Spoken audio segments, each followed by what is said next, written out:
6:03 p.m. Welcome to the Community Board for Police Accountability meeting. You must sign up in advance for public comment. Individuals can comment for 3 minutes unless stated otherwise. The OCPA employee preserves order.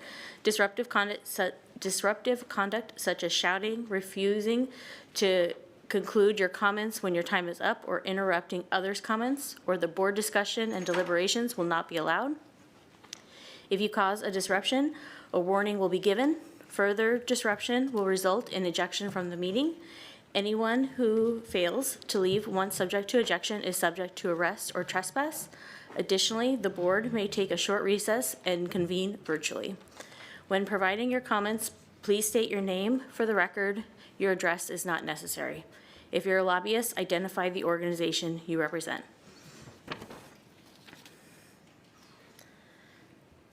Next slide, please. Okay, roll call. Kyle, if you wouldn't mind starting, please. Here.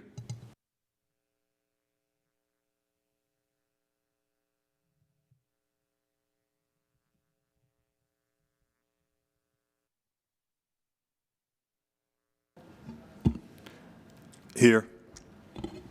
Here. Madeline Carroll, here. Yeah, please say your name when you, that's okay. Sarah Sitcherbaum here. Corinne Frischette here. Trish Garner here.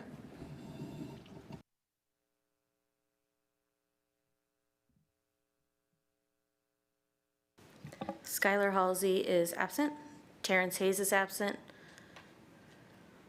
Jillian Herrera is absent. So Ash.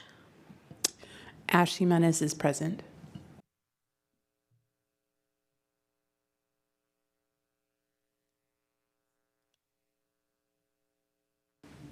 Pete LaRosse is present.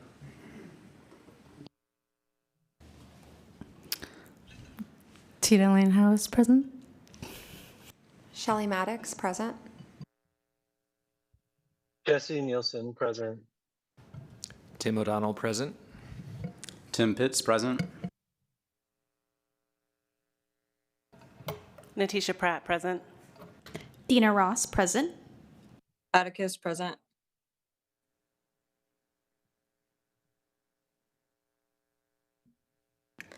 And it looks like Benedict is also absent. So.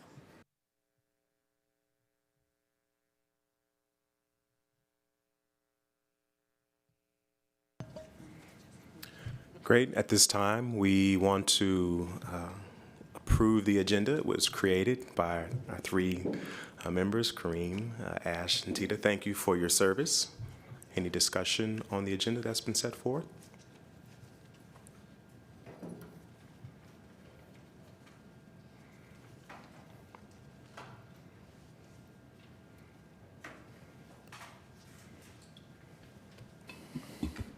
I move to approve the agenda. Second. Okay. We will move then through the roster for a vote.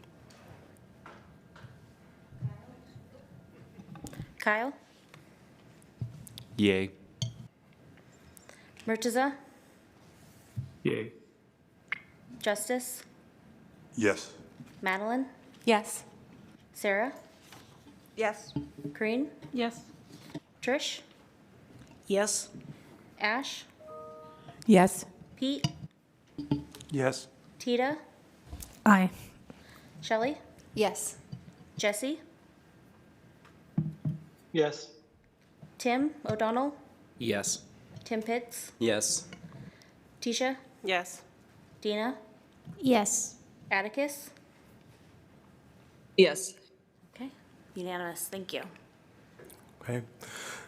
Good evening, everyone. For those that weren't here last meeting, my name is Tori Campbell, and I have the pleasure of facilitating all of you. And before we move forward, at our last convening, you all did vote to incorporate a new component of how you behave and move yourselves and govern these meetings, which is incorporating a consensus-making model. Does not take over how you ultimately vote, which is a simple majority, but it does precede that work. And so we just want to call that out as now this is something that you will now actively do in terms of how you move forward in each vote moving forward. And so I just want to remind you of that by just stating what that looks like. So democratic rules of order, which is ultimately how you all behave moving forward, will democratic rules of order with rules that guide the CBPA meetings, but consensus-making models will happen before a vote takes place. In essence, what is consensus-making model? It's a decision-making model is a collaborative process where the group works towards solutions that everyone actively can support or at least accepts.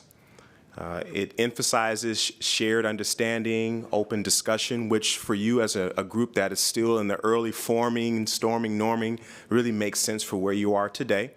And also helps with adjustments towards proposals until concerns are addressed.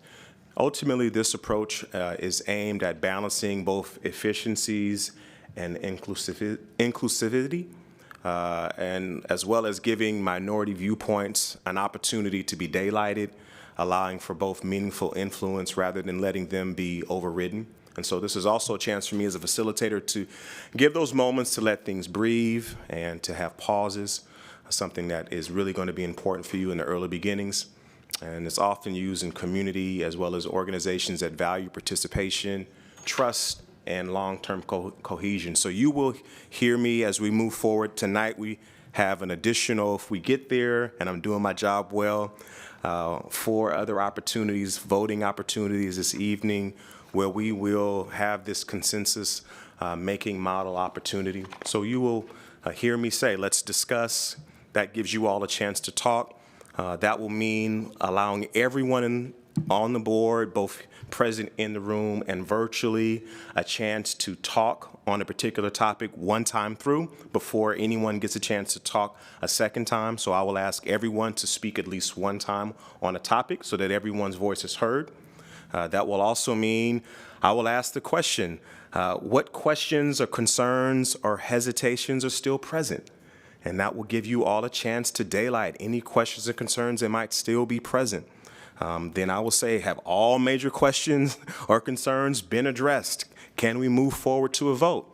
That gives us all a chance to say, yes, we can move towards a vote, or no, we still have some concerns, and we would daylight those specific areas that are either gaps where we might want to talk through. So I just want to give you all a moment to recognize this is a new component that you have called out, and that we will integrate it into all opportunities where votes are required, and a chance for you all to do that together. So just want to remind you of that process that will now take place moving forward.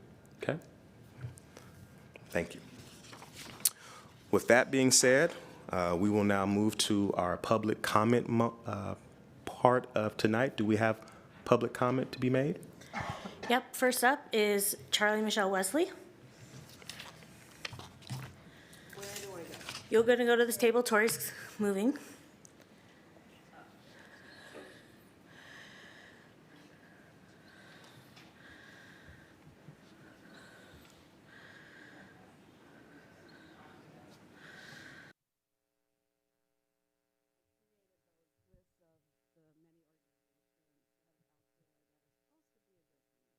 Can you please use the mic Yeah, so let me, and state your name for the record? yeah.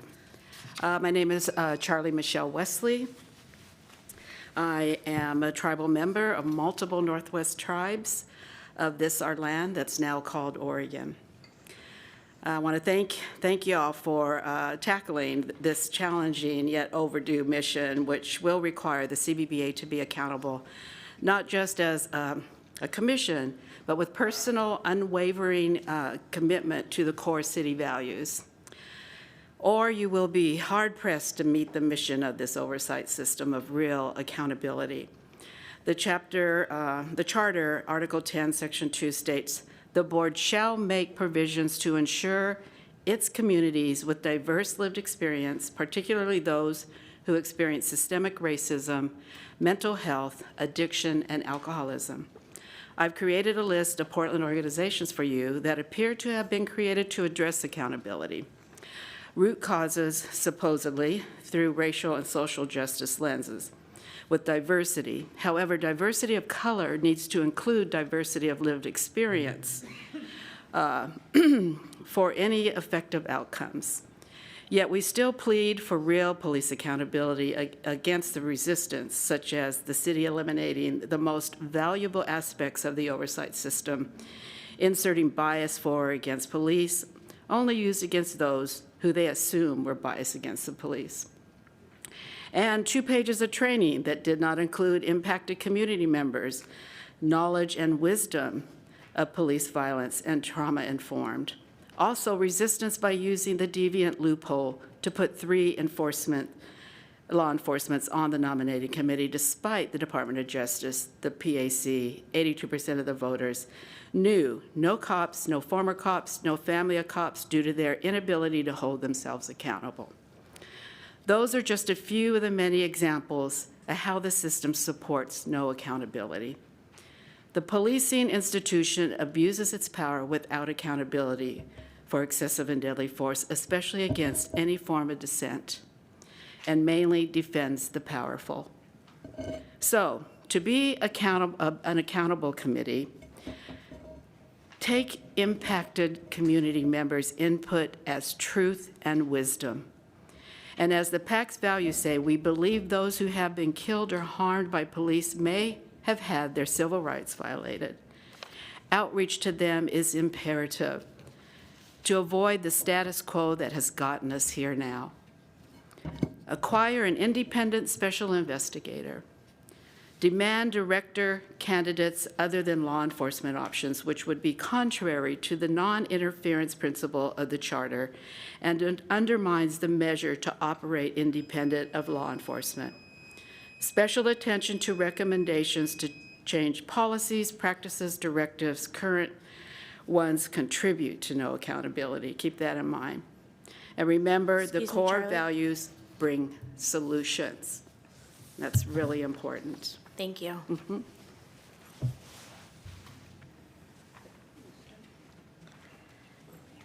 Next up is Barbara Boczynski, please.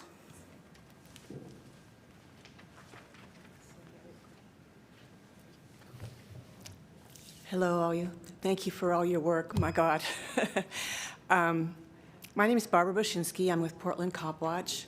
And I just want to make a few comments on the cases that you're going to talk about tonight, Robert Hatley and Bo Davis. But in the context of a larger concern that I have, I watched the body cam video of the Eric Schur arrest, death in custody. And it was quite military, and it was in a large apartment building. And so the other residents suffered quite a bit, and some of them had to be evacuated. And they used 2 kinds of tear gas. One was the pepper spray, which is a lower impact on people. The other one was a much more toxic chemical that can have pretty serious impact on a person's lungs. And so I'm concerned about, I know that at the ICE building, they're trying to forbid the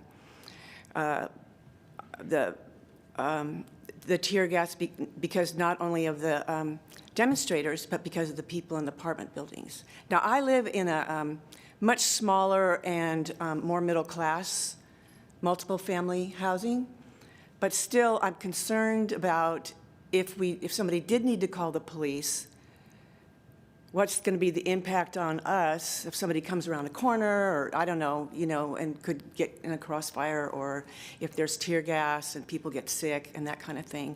So I'm in general concerned about that, and I don't know what to do about it. I know there was that Professor Stott that did some training about crowd control with the Portland Police, which seems to be pretty effective, and I'm wondering if there's somebody else who does like public housing arrests or something, or like, or maybe how to, de-escalate the whole thing. So I don't know. But anyway, in the case of Robert Hatley, there was at one point, I mean, they had to chase him down. It was very complicated. There were some game or something had just gotten out, so the crowd in the street, and this guy shot a couple shots over his head, and he's running down the street, and they had to go looking for him. And so the officer did point a gun at him, and I'm glad he didn't shoot it because there were people in that, I don't know what it was, a store or something, behind him. But then he did tase him, so I'm wondering, is it possible to move from, I know maybe you're not into policy and all that, but to instead of pointing the gun, which the guy wasn't going to pay any, because of his mental condition, I don't think he was even like thinking, oh, a gun. But, you know, like maybe pull the taser first. I don't know. I'm just thinking of the safety of the person and also of being arrested and also of the people around. I have to say the officer was very respectful. Once the man was calmed down and was in handcuffs, he did treat Excuse me, him with Barbara, thank you. The 3 minutes are up. Okay. And also, come see me after the meeting. This board and the office who does investigations isn't up and running, and I want to make sure your comments get directed to the right place. So, thank you. All righty, thank you for listening and for your. Appreciate it.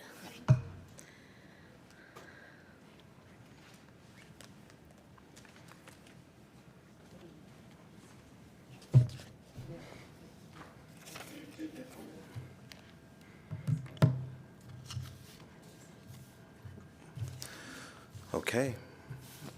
So that concludes our public comment section and now moves us into our first topic of discussion this evening, which centers around our public comments body of work. So you all were given several questions that we would cover this evening at our last convening for you to digest, and we were going to use the next few moments together to talk through and actually discuss and move towards a vote.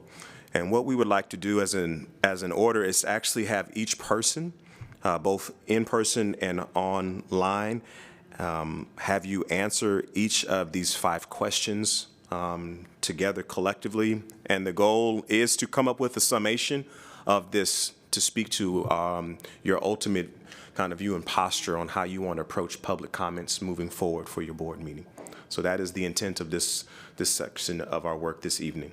And again, my job is to facilitate this conversation, again, using the consensus model approach, which is not to have all of you collectively come to a common agreement, but it is to get to a place of making sure that every voice is heard, there's a collective perspective, and then eventually we will move to a vote, which again is the simple majority approach that is noted in your charter. So I guess the way we will do this is we can start from this side of the room if we want and work our way across, so we can start online, but we ultimately want to have each of you work your way through each of the 5 questions, which I'll just state just so that everyone can understand. Of the 5 questions, would you like public comment at the beginning or the end of the meeting? It's more of a technical question. Simply could be yes or no. You might want to provide some perspective on that. How much time should be given for each public comment, either in person or as a whole? And then we get into a little bit more, a little bit more of the philosophical components, perhaps, of the role of public comments in terms of your value and how you see them. Should public comments happen before all substantive votes? What does a substantive vote mean to you? And then the last question, how much time should be given for public comment for substantive votes? But the ultimate goal is we want to hear from all of you. We'll be kind of capturing notes along the way. But the goal for all of us this evening is to have a course of direction on how we want to utilize the public comments based on these 5 questions to guide us moving forward. Are there any questions on the goal of and the intent of what these questions are to guide us to move forward on what the intent is this evening? All right. Well, without further ado, if it's okay, I'll start my left, your right. And Tim, I'd like to have you move your way. Brief and amazing is the goal for all of us to get through this, and then we'll go virtually. We'll work our way through the whole of the group, but answer all those questions starting at the top. Well, as the guinea pig in the room for these questions, I suppose would I like a public comment at the beginning or the end of meetings? Actually, I kind of found it refreshing to hear him at the beginning just now. It allows persons to comment on the agenda topics and any materials that hopefully in the future, when we have more substantive meetings, we'll be sending out in advance, and so they have an opportunity to see and respond to those before we talk about them. Time-wise, 3 minutes seems fine, but I think it would be reasonable if a person is on a roll, so to speak, to let them continue, but 3 minutes as a baseline seems fine. As a whole, I don't know. So far, we haven't really passed our time limits that have been allotted in the agenda session, so 20, 25 minutes seems reasonable and appropriate. Should it happen before all substantive votes? I don't know. I think that really plays into the next question of what does a substantive vote mean? I think there are those who would say procedural issues could be substantive and things that are substantive are substantive. What does that mean? I don't know. I don't think we've been far along enough as a board yet to really define what substance means.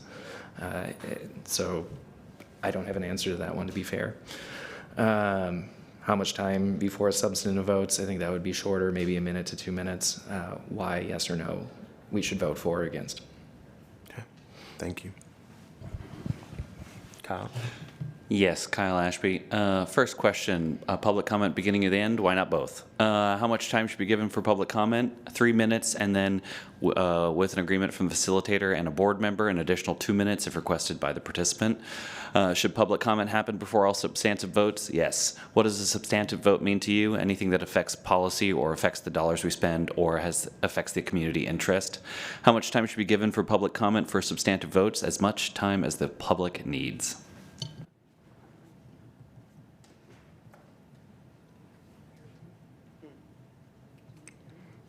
Thank you, Kyle. Madeline? Beginning of the meeting would be great. 3 minutes seems fine for now. We'll see how it goes. Before every substantive vote, yes. Substantive is a decision-making vote that is either to a yes, no to pass a regulation or to change a regulation, as opposed to procedural, which is about our own process of decision-making and governing ourselves. I would love, with public comment, for us to be able to invite people to speak longer, but that's another conversation. And how much time should we give for for substantive votes? 3 minutes as well. Okay, Would be fine. great. Justice? Thank you. So I prefer public comment at the end of the meeting, so folks can weigh in on the decisions that we've made or things that have taken place or add substantive things that may happen. I believe that we may be looking at things that that require us to maybe relook at things or realize how we've handled things, and not everybody has the opportunity to review things beforehand. And I would like to be able to hear from us before we do. Should public comment happen before every substantive vote? Yes, it should. What does substantive vote mean to you? It means anything that is non-procedural, specifically meaning if it's how we get to a decision related to like our rules, our procedure, our democratic rules and things of that nature, no need for public vote. Addition, like our agenda and stuff of that nature, those things we should handle internally. But things that have anything outside of those issues that have an impact on the decisions that we are actually making and or financial decisions has already been discussed, we should definitely have comments related to that. How much time should be given? I believe 3 minutes is appropriate, and if allotted or asked for more time, we should do that if necessary. And then how much should be given for public comment before a substantive vote? I believe that depends on the issue, and we should make a determination about the allotted time based on the issue as necessary. Okay. Thank you. Letitia? I think I'm going to add, I'm going to take the bottom one and mix it with the second one because it makes the most sense. But would I like public comment at the beginning or end? I'm kind of torn because I feel like listening to the beginning makes sense, but there might be critical things that we're talking about that somebody wants to comment on at the end. So at first I was like, well, maybe in the middle, but that's not going to work. So, so I'm either or is fine for me. Okay. How much time should be given? To be honest, I mean, right now we're okay. 3.5 minutes Okay. is where I'm kind of landing, which ties into that bottom one with the public comment for votes. And then should public comment happen before all vote? Yes. And then what does substantive vote mean to you? Critical items is what I would say. Okay. Yeah. Okay. Thank you. Tim?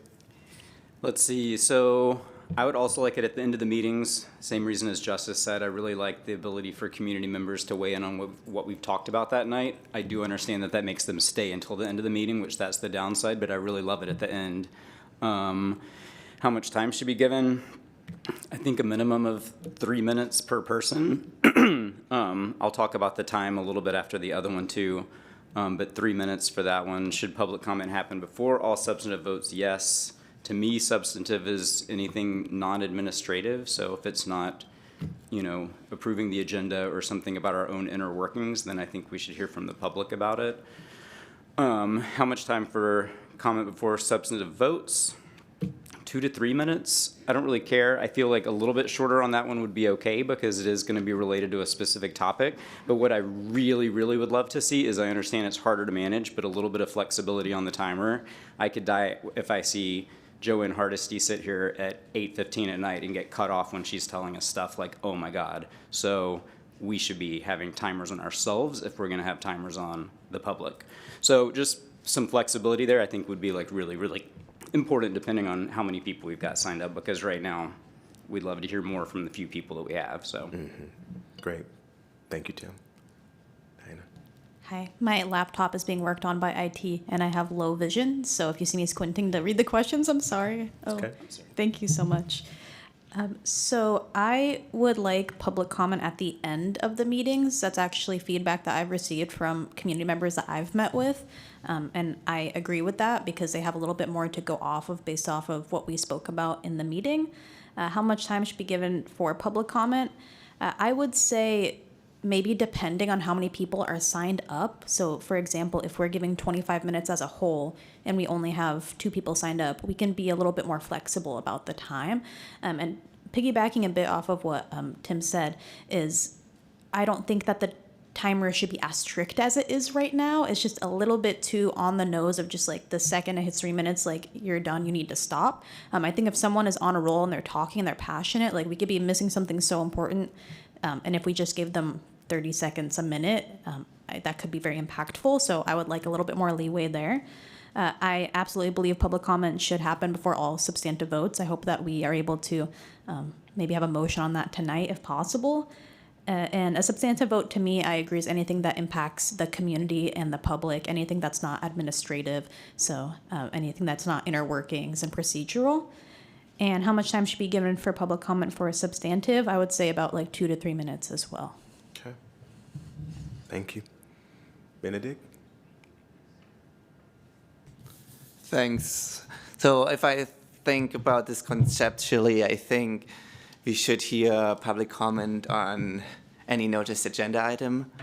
As a general principle, if I had to make a motion, I would say do it in the beginning so we can hear the public's opinion on something that we're going to later discuss and potentially make a decision on. But I guess as a second principle, I would say we want to empower a chair to run these meetings as effectively as possible, which I think would include the chair saying something like, here's the agenda for today. I propose for this agenda item, we're going to hear the comments when the agenda item comes up, for instance, because we want to have more back and forth with the people commenting, for instance. So I think as a general principle in the beginning, but flexibility, obviously anybody can make a motion at any time to change how we are conducting a specific meeting, but I think I would really look to a chair that we empower to run these meetings to like feel the vibe and make it effective. Any additional minutes would you prefer in terms of how long public comment should be? I think, again, 3 minutes seems reasonable. Okay. And any thoughts on substantive vote? What does that mean to you? I think that seems really hard to determine. That's why I would say in the beginning, people should sign up to speak. They should say which agenda item they want to speak on, or whether they just want to make general comments. And then a chair facilitating the meeting can say like, oh, we have like 10 comments on this specific agenda item, so I'm going to hear those comments when we're discussing it. That's how I've seen it other boards do.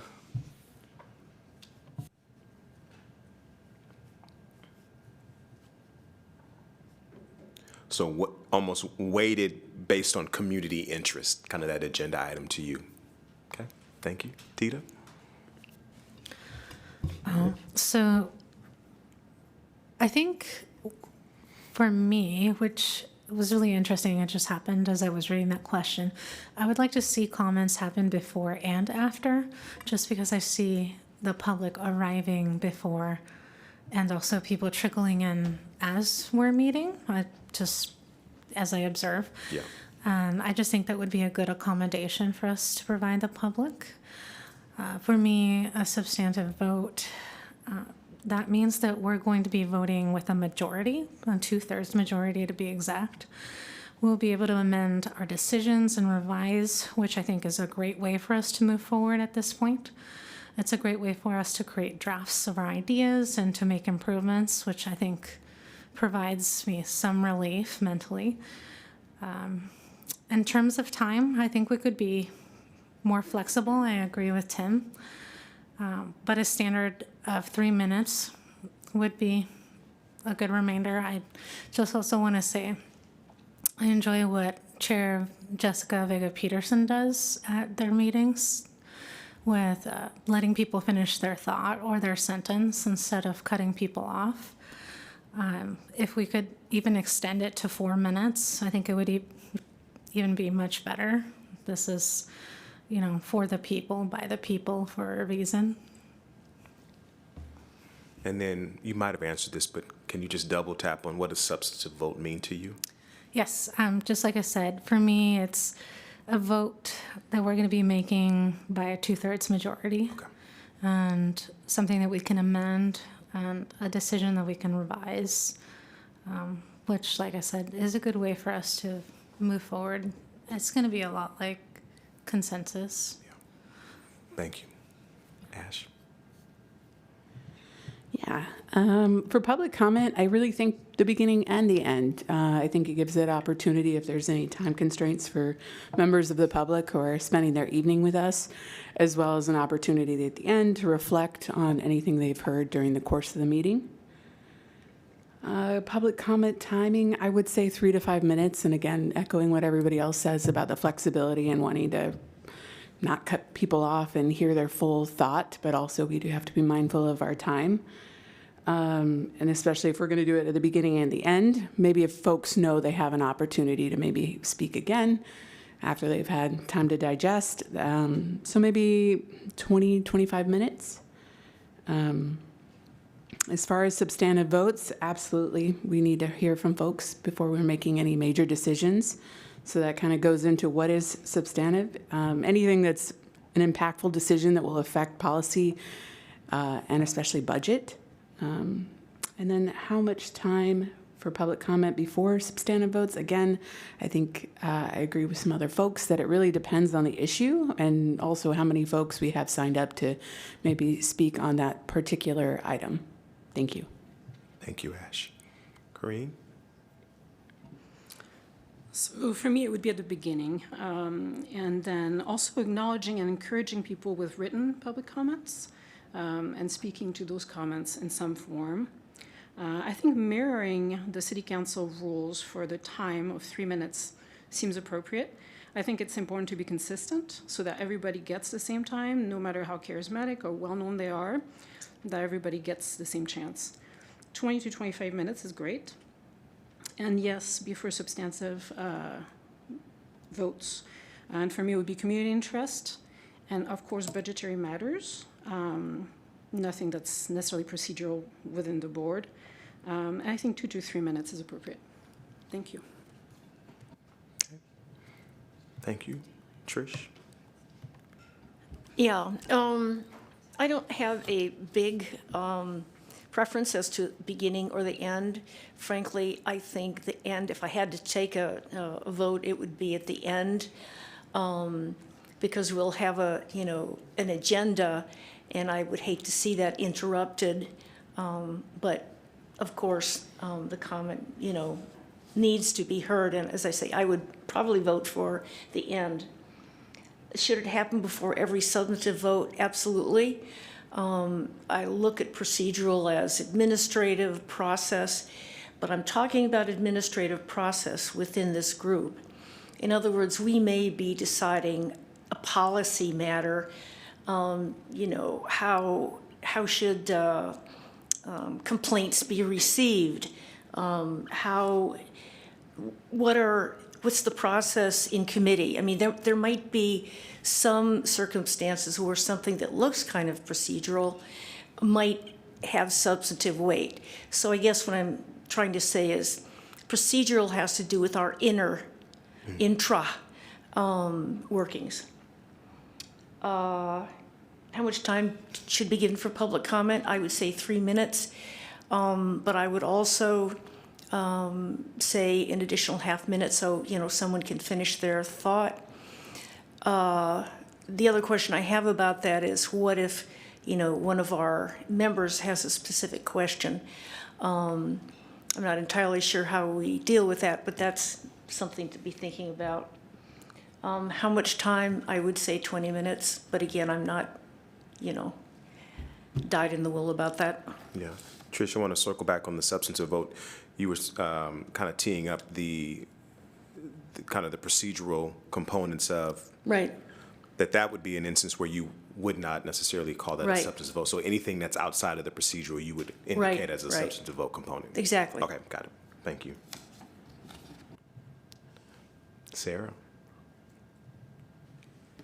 So I kind of have a question. So when we're talking about the substantive vote, so we're talking about public comments, for example, at the beginning, and then we do our stuff, and then before each agenda item, if it's something that's important, we also have public comment throughout, right? Is that correct?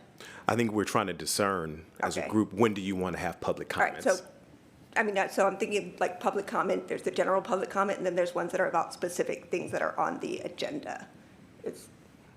I think people are, some folks have thrown that out as a possibility, Okay. but everyone is articulating their preference of when they would want it. So if that's So- something you want, then you can. I think public comment at the beginning is great because that way, people are coming to speak and they deserve to be heard. I also don't mind it at the end as well. Okay. Should it happen before any substantive vote? I'm not sure why the public comment why that can't be part of the public comments in the beginning. They just say, I want to speak to this agenda item that we're going to be doing later, rather than breaking it throughout the meeting to have the public comment. What's a substantive vote mean to me? What everyone else says is fine. I'm not really quite sure if, how much time should be given. I like the idea of 3 minutes. I think if we're going to go beyond that, then we all have to agree that we're going to extend our meeting time and stay here till everybody gets to speak and till we get through our agenda, rather than having things on the agenda pushed, because we don't meet that much. And it kind of feels like if we, so if we want to let people speak more, we all need to agree to stay here as long as necessary to get through our agenda, in my opinion. And how much time should be given for it before the vote? Same answer. I think also there was part of that question was, per person or as a whole. And so in this instance, you could, you can kind of codify your public comments as we would allow 20 minutes as a whole, even, or to your point, you can say, we'll just let it run. So if we have 20 people, we give everybody 3 minutes and we're going to stay there until we let the last person Yeah, speak. if people are signed up to speak, they should be absolutely allowed to speak, Okay. in my opinion. Okay. Well, thank you for sharing. We want to hear that, Sarah. Thank you. Pete? I think a lot of these answers depend on how many agenda items we have. Okay. So when I read these questions, the first thought I had was, if we limit ourselves to a certain number of agenda items or a certain number of votes, then that makes everything else that comes after it a whole lot easier. So if we know that our standard is, we intend that there's going to be between 3 to 6 agenda items, and we can allocate, we expect that each agenda item is going to take X amount of time, then everything else falls into place after that. So I took a slightly different approach. And I think Kristen had said at one point, our agendas as they currently exist are too packed. So if we as a group agree that there's going to be a limited number of agenda items, then we can agree, how much time we would allocate both for ourselves and for the public. So in terms of what is a substantive vote, I agree. I think it's anything that's policy or budget related. I think in general, 3 minutes per person and then allocated. I think if there's an opportunity for people to speak to specific items on the agenda, that's part of that. And then at the end to respond if we have to make a choice, because we have finite time. In an ideal world, I think it would be great to have it at the beginning and at the end and for each vote. I just don't think we have that much time.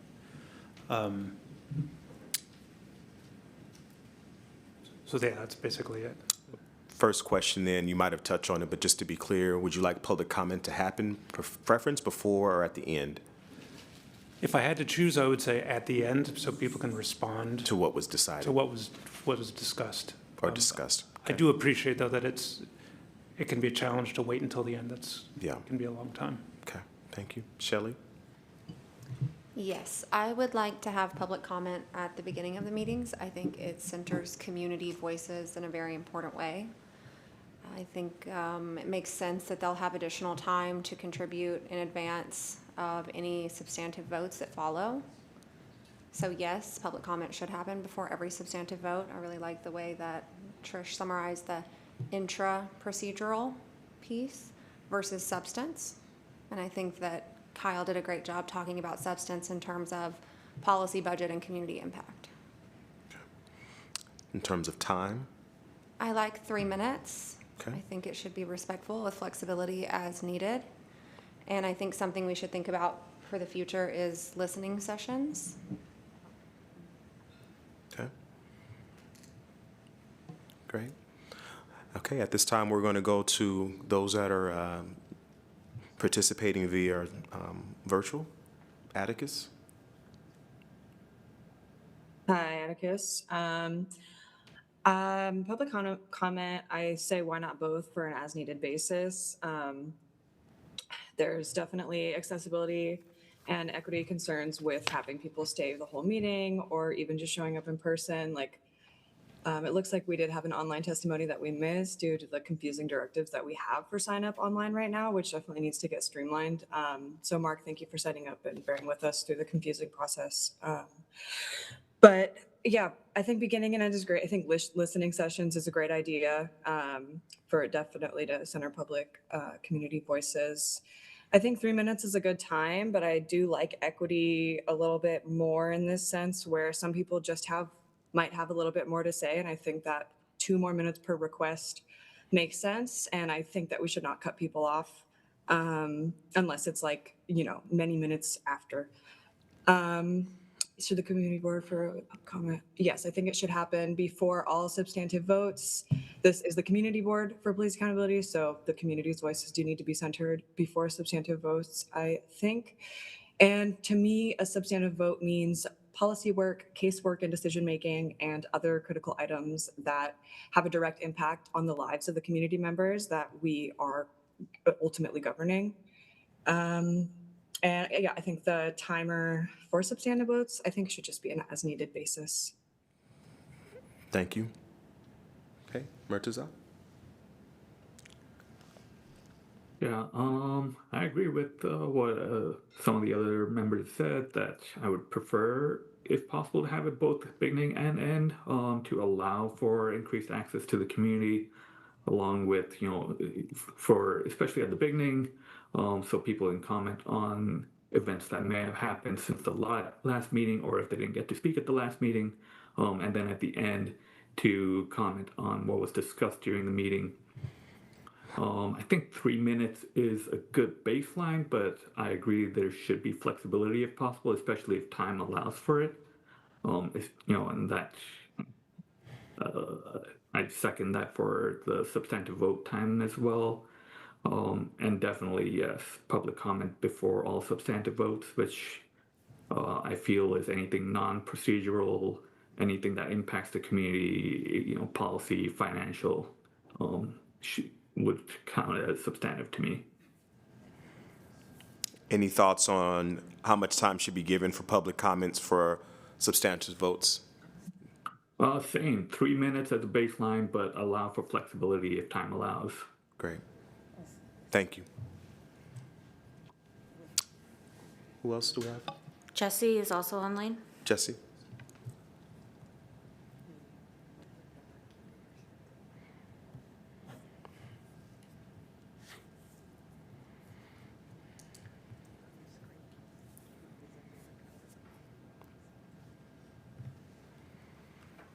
Jesse, did you want to comment on these questions?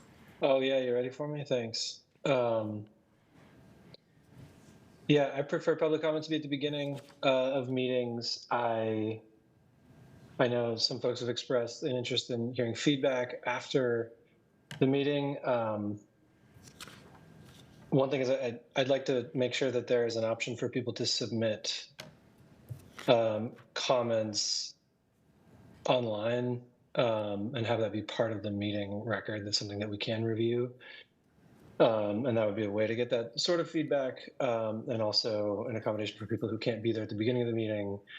And they can also, at the beginning of the next meeting, we'll be able to provide feedback about the things that have come up either in the previous meetings or in the interim. How much time per person? I think 3 minutes is sufficient, and we can revisit that.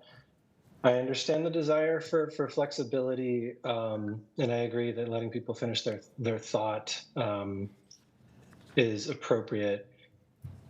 I think it's really hard for whoever's responsible for moderating that to be in a position to decide whether somebody can keep speaking beyond the 3 minutes or beyond, whatever that point is, and then can devolve into people disagreeing about whether they should have more time or not. And so I'm hesitant to have a system that allows for flexibility that's not grounded in something, which is why I do like the idea of kind of saying, let somebody finish their thought and then we move on from there. I think overall for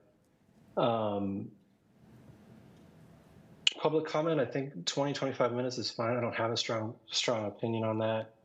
I do think that, we're going to have a sense for agenda items that are coming up and signups. We're going to have a sense if there's a lot of people signing up.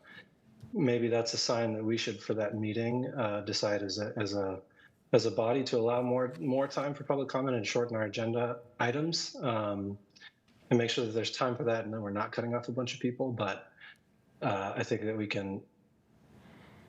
going to have to kind of feel that out and see how many people are coming through and see what that looks like. Because if we're constantly telling a bunch of people that they can't speak, or if we're constantly going way over time because there's so many people that want to speak in our meetings, then we're going to have to figure something out. But we're just going to have to see what that looks like, I think. Should there be public comment before all substantive votes? I feel like,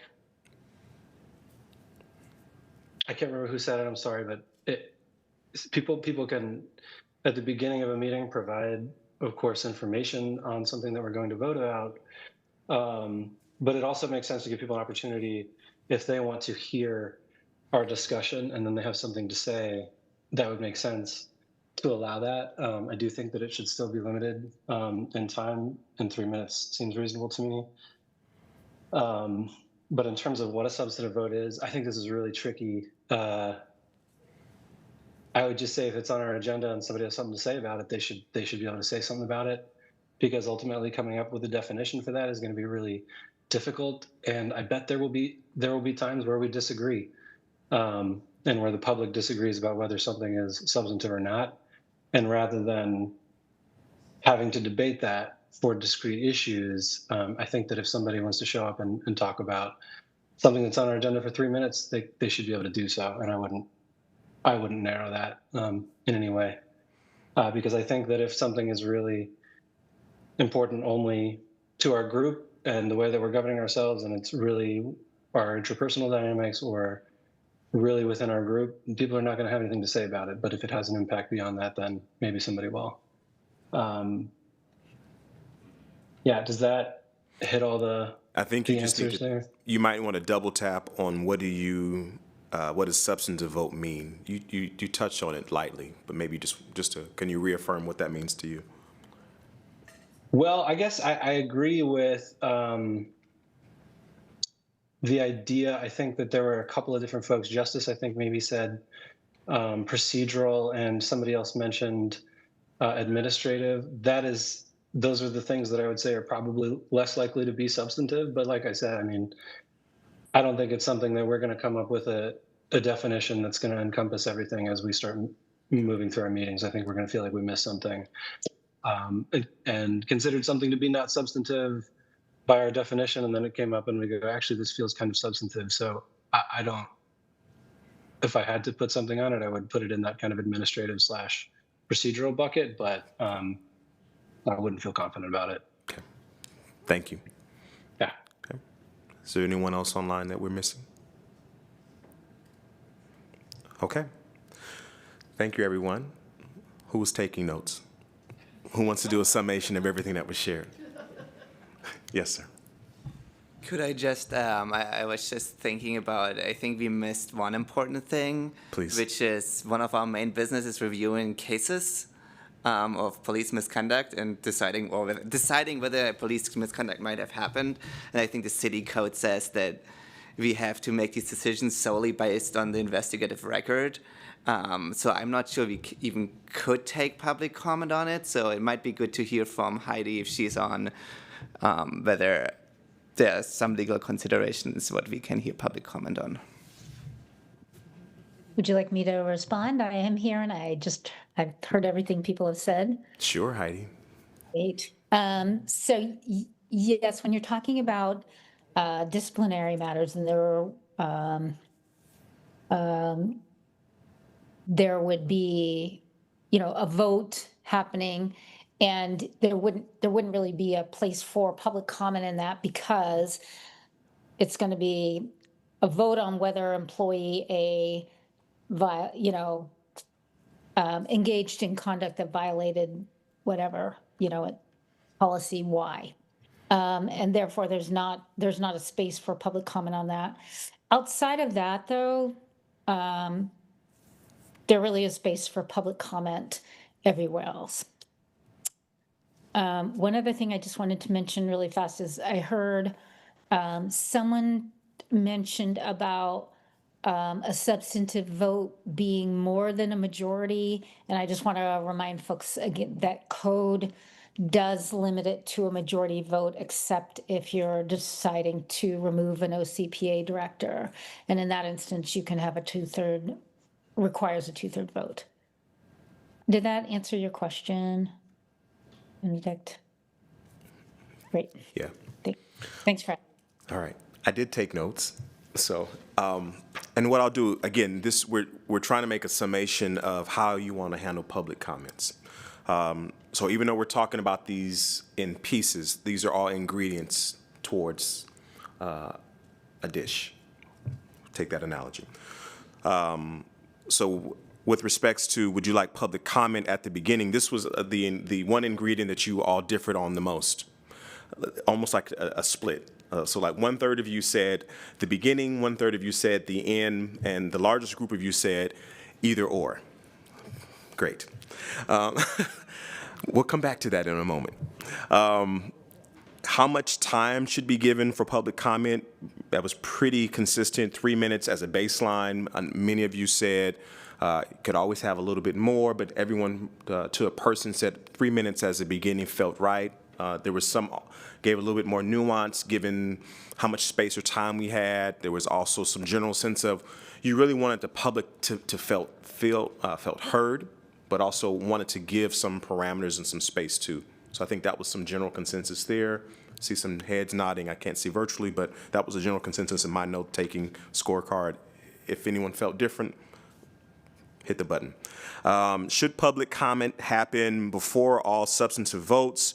The general consensus that I'm hearing so far is yes. I think the part you all will need to discuss is how do you facilitate that? And I know we didn't talk about that, but that did come up often. Like, does that come back up at a later time, or does that come up impromptu? Like, does that come up after you all have discussed and you say, okay, time out, now we want to bring the public back up to talk? And I think that's going to be some of the general rub is there was enough conversation where everyone felt generally you want the community to have a moment to talk and to share, but how you actually go about doing that will be something that probably we'll discuss in just a moment. In terms of what a substantive vote means, I think there was a general sense of continuity there, which is non-procedural, things that impact community, things that center around policy, budgetary, you use words like impact, things that really are impactful. That came up often throughout everyone's overall articulation of what substantive vote meant. Does that resonate across? So again, that was an area of clarity that any places there's clarity, we want to celebrate. Woohoo, right? Okay. Come on, y'all. Let's some levity here. Otherwise, we're not going to get through this fast. We'll always have moments where we can fight fair, but when there's levity, we want to celebrate. Okay.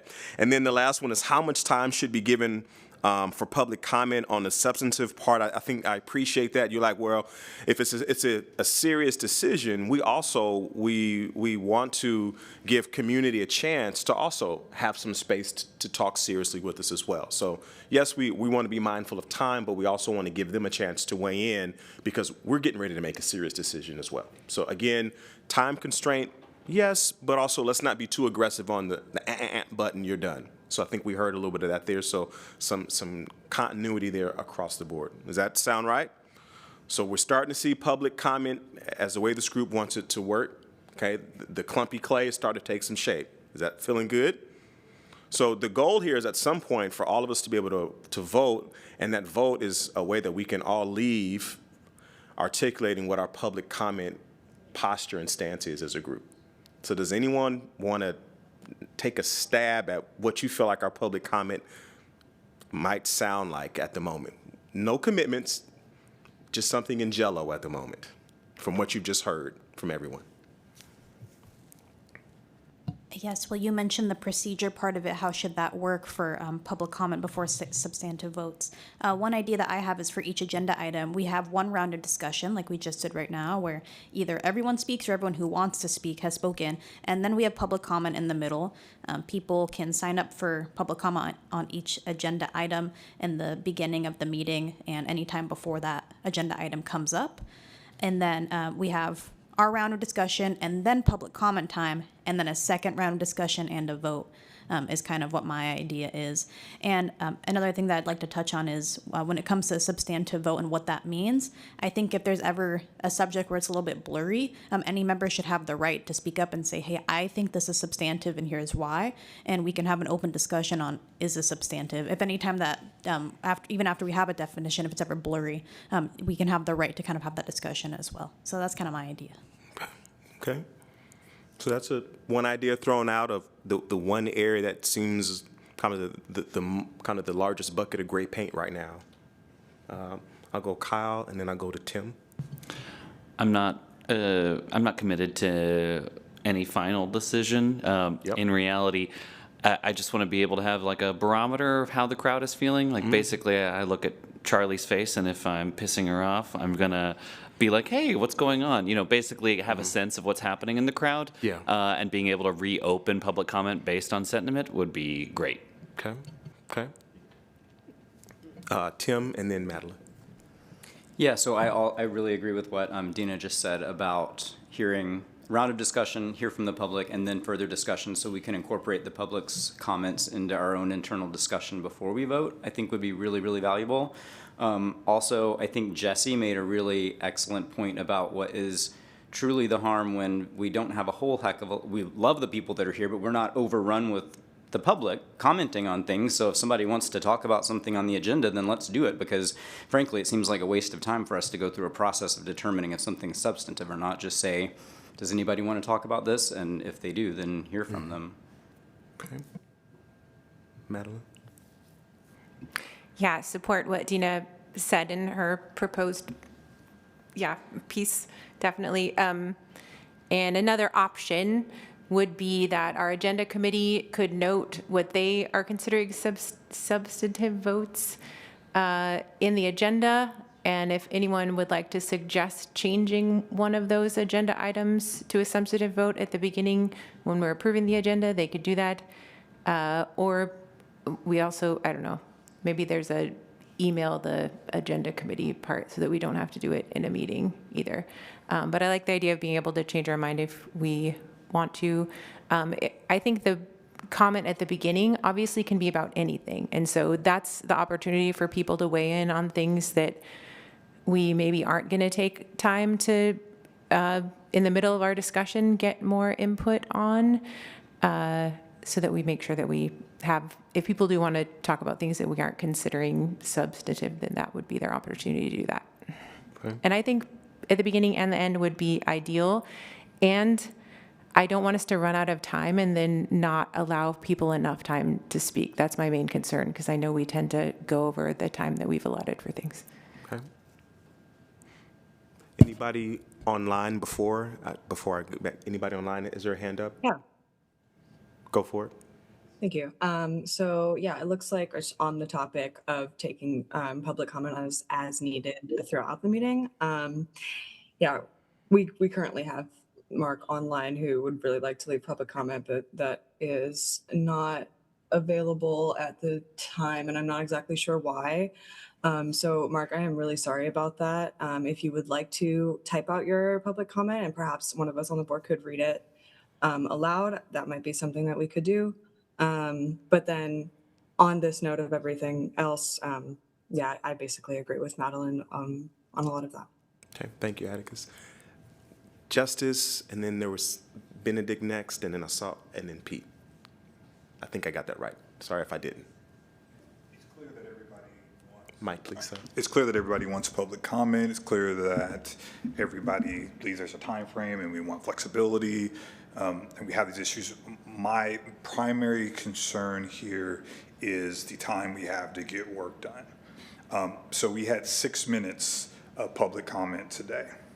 We are now currently at 7:05. We had a very short agenda.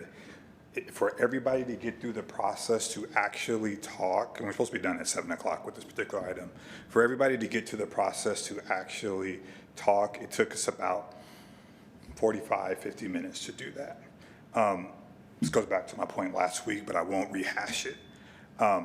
There wasn't much new stuff that was added, and everybody was kind of on board with it, and I understand we want to hear from everybody related to those things, but as we're trying to get through this process and get our work done in an efficient manner, going through that whole process when we haven't really added anything related to substantive ideas concerning things, and we tend to all agree, doesn't really make us efficient to actually do the work that we're here to do. So my concern is if we have public comment at the beginning, public comment at substantive votes, public comment at the end, we won't have enough time to actually do the work. And so I think whatever we do as a group, I think we need to figure out a process that allows us to be efficient, not only with our time, with the public's time. I'm happy to be here 5 or 6 hours to get this stuff done. I love this types of stuff, but I don't think that's fair to the public, and I don't think it's fair to everybody else on the board who may not want to be here for that amount of time. Okay, thank you. Benedict, and then Pete. I guess so. The minimum viable proposal to me seems to be something like general public comments in the beginning. Mm-hmm. People can sign up to comment on specific agenda items. People can comment on any agenda item. Then we don't have to decide what's substantive, what's a vote, what is not a vote. Every agenda item. And then to respect your point, maybe not at the end. In the end might also be logistically difficult. And I think as this third thing, I would say, and I think Corinne mentioned that, for complicated stuff especially, people should be able to submit written comments online for the record. Yeah. That sounds like something like maybe the consensus. Yeah, I mean, do you mind if I share some thoughts? There could be an instance perhaps where you could draft a summary of what you're getting ready to talk about the meeting in preparation that has enough depth to it where the public is aware of what you're getting ready to discuss, so that they are coming in and their comments are that much more informed. Now, you do miss out on the real kind of the colorful discussion, which obviously as a community member, that is more enriching to be able to comment on in the moment. But for the instance of being able to get work done, that does potentially slow down if you're bringing the community in to comment. But if, as a community member, you at least have a much more understanding of what I'm commenting on. I'm not just getting up here commenting on what I think is important, but I'm actually understanding. They might feel a little bit more informed. I think if you can do that, that could potentially help. You ought to feel like, great, they are commenting on more grounded topics because we've done the work of giving them what we're going to be discussing, and that would help you feel like their feedback, it actually is more, it literally is more substantive because you've done the hard work up front. That could be a way to meet in the middle if you want to allow a little bit more efficiency. That's just a thought to consider. Pete? I'll go back to something Madeline said, which I agree with, which is, can we identify beforehand this is going to be a substantive vote or conversation, so we know ahead of time that these are the three things that we really need public input on. Mm-hmm. So it takes a lot of the mystery out, so we know ahead of time. The other thing that I just throw sort of a rhetorical question out is, what is the point of public comment, right? I mean, we're not doing it so we can check a box. We're doing it because it serves a purpose. And we need to make sure that we are serving that purpose, and so if we know what people are voting on or what needs to be discussed and why and when and where we need this public comment, that's going to inform how much time we need and everything that comes after it. Our decisions have impact on people, so they should have a voice in what those decisions are, and we should hear their input. Does not necessarily mean that everybody's going to agree with it, but the input is being received in a methodical and meaningful way. I think that's the point. So if we give everybody an opportunity, there might be times when we don't need public input at the beginning, but we do need it at the end. So maybe it could be agenda specific rather than having, it will always be this way.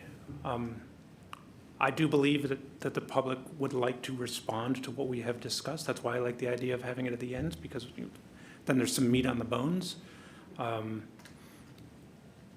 But that might not always be the best approach. But I'll just throw that out there. Tita, and then Trish. It sounds like you guys want a more elaborate and more in-depth agenda. Is that accurate?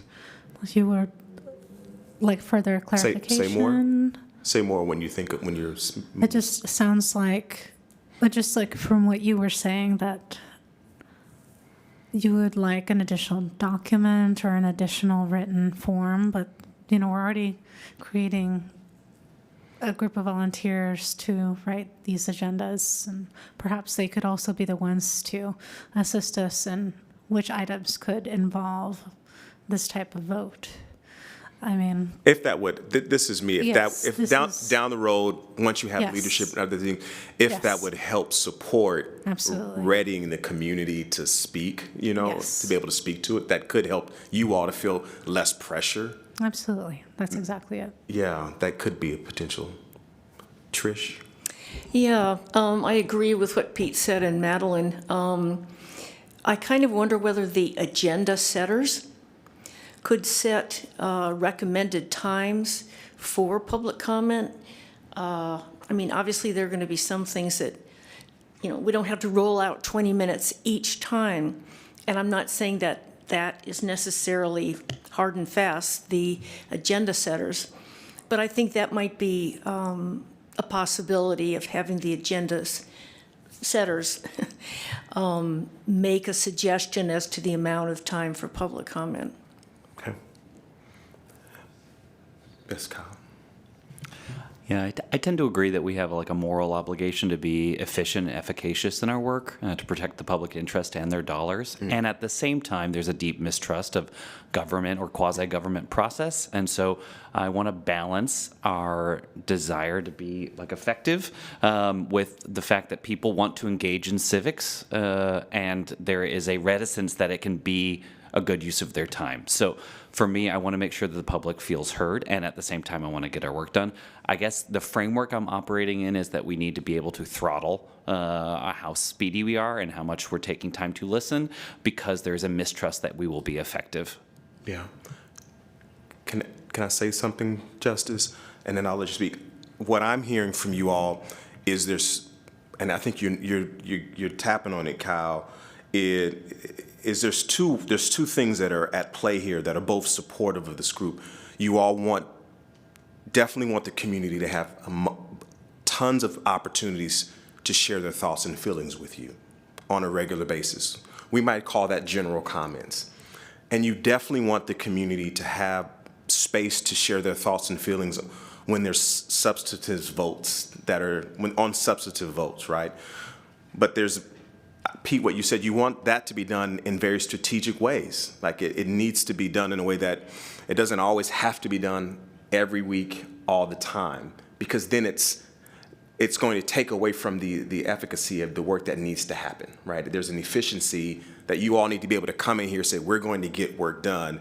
And part of getting the work done is also having the community weigh in on these really necessary and important parts of our work. And so we want to thoughtfully and strategically include them in. And so we want to do that in thoughtful ways. And so I think it's coming up with the structure that allows for that to happen. And those two ways in which the community needs to be brought in, we need to design for that in very simple ways. So general comments might be at every convening. We always allow at the front end. I'm totally just, again, this is all in jello, nothing concrete. You always allow at the front end kind of a general opportunity, 20 minutes comments for anyone to speak their mind. You welcome that. And then there are certain times where we know ahead of time there are going to be 2 or 3 substantive votes for that evening. Maybe that's an agenda item that's already been preset and people are aware of that. And I don't know what this looks like, but you all are prepared for that, which means that you have to come up with a readiness to hear community speak in on that. And you all are prepared for that extra breadth of participation. But that's not the kind of participation that happens at every meeting. So, because that would be potentially exhausting and inefficient if that is the normal rhythm of how everyone shows up. And I think that's what we're trying to tease out. Justice, if I'm not summation right, please, this is just me trying to make sense of the collective group's thinking. But if I'm wrong, by all means.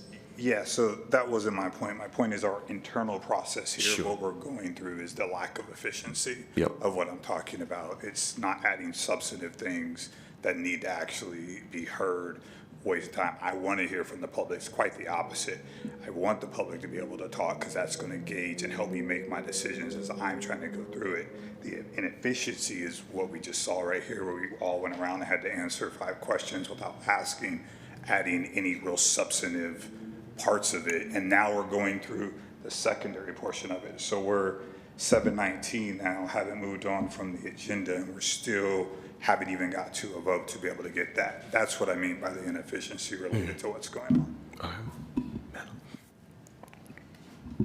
Thanks, Justice. I agree. I think we're going to get more efficient over time, especially with once we have committees. And thank you to the Agenda Committee this time for preparing a proposal that we can discuss and vote on. And I think that ideally, moving forward as much as possible, our discussions will be about set proposals and people can suggest changes to them as opposed to being a more loose discussion like this one now.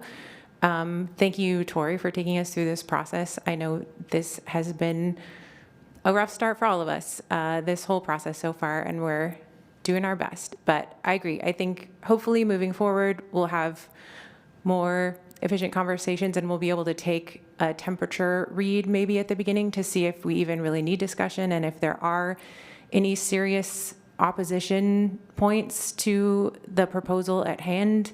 And if there are not, then we can move forward pretty quickly. Great. Yes, Tim. So we are almost at an hour on this 20-minute item. So are we ready? Can people make a motion? I've written a motion that I would like to make, but I don't know if that's appropriate how we operate. Yeah. Okay. Is there any, I guess I'll ask the question, are there any questions or concerns or things that have yet to be answered? All right, if not. Yeah, I'd like to make a motion that public comment will be included at the beginning of every meeting and before any substantive vote. A substantive vote is determined by the agenda setting committee to be of substance and indicated as such in advance of the meeting. A vote of substance is not administrative in nature. Public comment is a minimum of 3 minutes per person, with people being allowed to finish their thought. If the facilitator sees that there is extra time, given how many people have signed up, then additional time will be allocated to speakers in equal amounts. Seconded.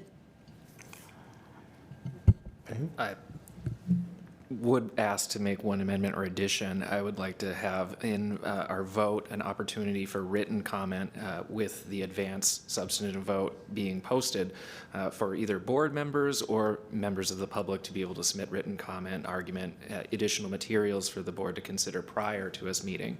So they don't necessarily have to come in and use the 3 minutes. They could submit, a paragraph written comment. I don't know how you'd want to phrase that in what you've written, but some system for allowing written comment once that advance notice of substantive decision-making is posted. Can I ask, Pete, are you proposing that the I heard you also mention written comment from the board members, and I just want to understand, are you proposing that that would be publicly posted so that it would be available to the public right away? Just what are you thinking as far as? Yes, absolutely that. If, for example, a board member wanted to supply written argument with, attached exhibits or something, that could be submitted in advance of the meeting so that we don't have to spend an hour talking about it in the meeting. That can be provided to the board members, to the public, anyone who wants to make written comment, whether it be board member or publicly posted. I could second that. Heidi, is that allowed under public meeting rules? So with the democratic meeting rules, you can make amendments without needing a second, but the person who makes the original motion has to agree to the amendment to be included. So it's more of a discussion. Whereas Robert's rules, you had to not bring in a new item until it was voted on. This allows more fluidity and adjustments in the moment. So Tim, will you accept the Tim Alliance? Yes, I accept that amendment. Okay, great. And then I think I captured it all, but at the end of the meeting, can I take a screenshot of what you wrote down just to make sure I capture it for online too? Okay. I'm going to call the roll. Oh, yes? And before we do that, point of order. Yep. Maybe this doesn't work in this meeting, but I think when we vote on actually substantive motions with text, we need the text somewhere written where we can see it. We probably don't have that prepared, but maybe you could take a shot at reading the motion again with all the additions for us. Yep, that would be great, Tim, if you could do that. We'll see. A point of clarification, or point of order as well. I mean, we're supposed to be discussing the motion. As I know we called it, discuss the motion and go through that process as well. So make sure we do that. Thank you. Yeah, please read it. Sure. Public comment will be included at the beginning of every meeting and before any substantive vote. A substantive vote will be determined by the agenda setting committee to be of substance and not administrative in nature. Public comment is a minimum of 3 minutes per person, allowing people to finish their thought if they run over time. If the facilitator sees there's extra time given the number of people wishing to comment, that they will have the discretion to award additional time to any speakers who wish. And written comment will also be able to be submitted by the public online in advance of the meetings so that the CBPA can review those comments prior to the meeting. Just one quick correction, public and the board. So either board members or the public can submit written comment. Is the board not the public as well? I just assume the public encompasses everyone, but. That's fair. Technically, you all are public officials. Yes, you're public, but Right. yeah. Okay. The purposes of this, I would distinguish the public as not being the CBPA members. And then one thing I just want to make sure you all are thoughtful about is that you don't engage in back and forth. So if board members want to submit public comment, comment to be considered at the next meeting, it shouldn't be a back and forth conversation at all. That needs to happen at the public meeting that we've noticed. That's the only thing I'm a little concerned about, and why I was trying to get a little clarity on what your intent was in including the board members, is that just ensure that there's not a back and forth happening, because we won't have noticed that as a public meeting, and that will cause it to potentially become a public meeting. Yeah, so given that, thank you, Heidi, that's really helpful. And I would just let my my motion as I just read it stand without including the CBPA. Can I propose amending just the word minimum and changing it to the word maximum? I think you mean a maximum of 3 minutes, and then with the little caveat after, you're saying you want them to speak for a minimum of 3 minutes? Okay, maybe I misunderstood that. You're saying it can go a little bit beyond 3 minutes. Sorry, you're right. The limit would be a minimum of 3 minutes. So perhaps it would be more, but 3 minutes would be what's awarded. So, yeah. Okay. And are we clear on the language then at this time? I still do wish to propose an amendment to add the ability for the CBPA to submit written comment and materials in advance for consideration. I think that is important because we won't necessarily have the time needed in a meeting if there is a huge substantive issue for which maybe I have 50 pages of reading material to ask somebody to consider. I think we can manage ourselves either by rule or later clarification that it's not a back and forth comment session or meeting, but just a submission of something. I think we should have that ability as board members. Justice. Maybe a compromise here is that we submit it to the agenda folks, because then it wouldn't be a public meeting related to reading our quorum. Is that right? The only concern I have with that, Justice, is if you end up having too many people comment to the agenda setters, if they're commenting on the same thing, you may end up having too many people commenting on it, and then you've got to have this serial communication issue happening. So the way my process, maybe it'll help to hear the process I do for this. So I've been meeting with the agenda setting committee. It has been typically on a Saturday, the following Monday. So we have a meeting on Wednesday, that following Saturday, I meet with the agenda setting committee. The Monday afterwards, I send the agenda to you all and I post it online. And then the week notice goes out on Wednesday. So it's a pretty tight turnaround. So it has to be online before you all are able to make any comments anyway. So you wouldn't be able to submit to the agenda setting team regardless, because it has to be posted. And they have to make the decisions before I can post. Okay. I wonder if, for your interest, if you could agree, maybe there's a timeline that would work for all of you once the agenda's posted, that within 3 days, any materials or comments would be sent to Kristen, and then Kristen posts them all on the same day. Public sees it, everybody sees it. It gives you all time to review all the materials, and then at the next meeting, you can discuss that. Just an idea for avoiding public meetings problems. That works, Heidi. There's hands that are shaking towards that. So, Benedicta, do you still have a thought or comment to be made? Oh, I just wanted to say that I support Tim's amendment. And I think avoiding public meeting concerns can be resolved by the administrative process for posting comment that staff members will figure out. Okay. Great. So we want to get back to Tim's initial motion. Did we have someone second that? We did? Okay, we want to open it up for discussion. Is there any discussion on the current motion that has been placed? Okay, anyone virtually? I don't see any hands, but I'll just pause. I'd like to Oh, just it's Jessica. clarify. Sorry, no, that's okay. I was in the process of finding my raise hand button, so I figured I'd just unmute. And I'm so sorry, Tim. You've read it twice, and I couldn't keep it all in my head. But the one question that I have, and Tim, maybe you can answer this, or maybe we can discuss it. But typically, for public meetings, hearings, sort of things, the written comment or testimony can be submitted within a window after the meeting as well. And that was kind of what I was envisioning. And it sounds like, at least the way it was just summarized, it was like going to be a window before the meeting.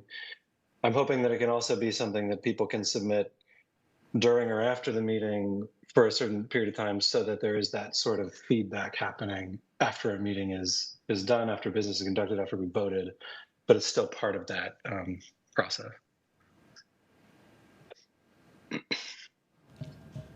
I don't believe that that is stated in this current motion that has been shared. And maybe, I'm sorry, maybe it makes less sense because we're voting on it in the same meeting typically. I guess I'm envisioning a situation where we discuss something that's going to come up for a vote. Maybe that's happening in another meeting anyway, so maybe it's not that important. If anybody else has any thoughts on that, I'd love to hear it. Otherwise, I'm satisfied. Okay, thank you. Yes, Kyle. Tim, if you wouldn't mind, could you discuss what sort of hypothetical you're hoping this amendment solves, or like what opportunities it gives us? I assume you mean Tim O'Donnell. Sorry, the two Tims. What I wanted to solve is an ability to have a larger venue to articulate an argument with backing. For example, if I want to present a research-supported proposition for some policy that we're doing that has been, tried out in other cities, for example, and I want to submit documents that support, an argument that I intend to make in the actual meeting, I would like to be able to submit that in advance to the board and the public so that they can see that, so that we're not handing out 20 pages of something in the middle of a meeting and then expecting everybody to read it and consider it before we make a substantive vote. And I think it allows a larger opportunity to think about and articulate an argument in a different format that might be more comfortable for some than others. For example, I prefer writing. And largely, I think that helps with the efficiency of overall meeting time to be able to submit what I would like to have people consider prior as a board member. Yes, Tim. And I totally get that. I just feel like that's like a little bit of a separate process to me, because I'm just really thinking of prioritizing the voices of truly the public in this public comment conversation. And it feels like that is more related to how our internal workflow works with like sharing resources. Like Commissioner Canal shared, we had a hub and spoke model with the PAC where like information went in, information came back out, was redisseminated. And so I feel like stuff like you're describing would ideally happen in that model where like you're submitting it and then it is coming back to all of us and we've got it and we've got time to process it. But I think the public comment should just be the public. Okay. Any other discussions on this current motion? Okay. We ready to vote? Okay. Kristen? For clarification, part of the democratic rules is that you have to agree to the amendment. So are you agreeing to the written amendment or not? No. Okay. No. Okay. Justice, please? Sorry, point of order. Yeah. You can also get a second to the amendment if somebody wants to get a second to the amendment, and then you can also have a discussion about that amendment and then vote on that amendment if you want. Just throwing it out there. Yeah, I think it could be, yes, absolutely. So you can either have it be a separate amendment or you can make your own motion.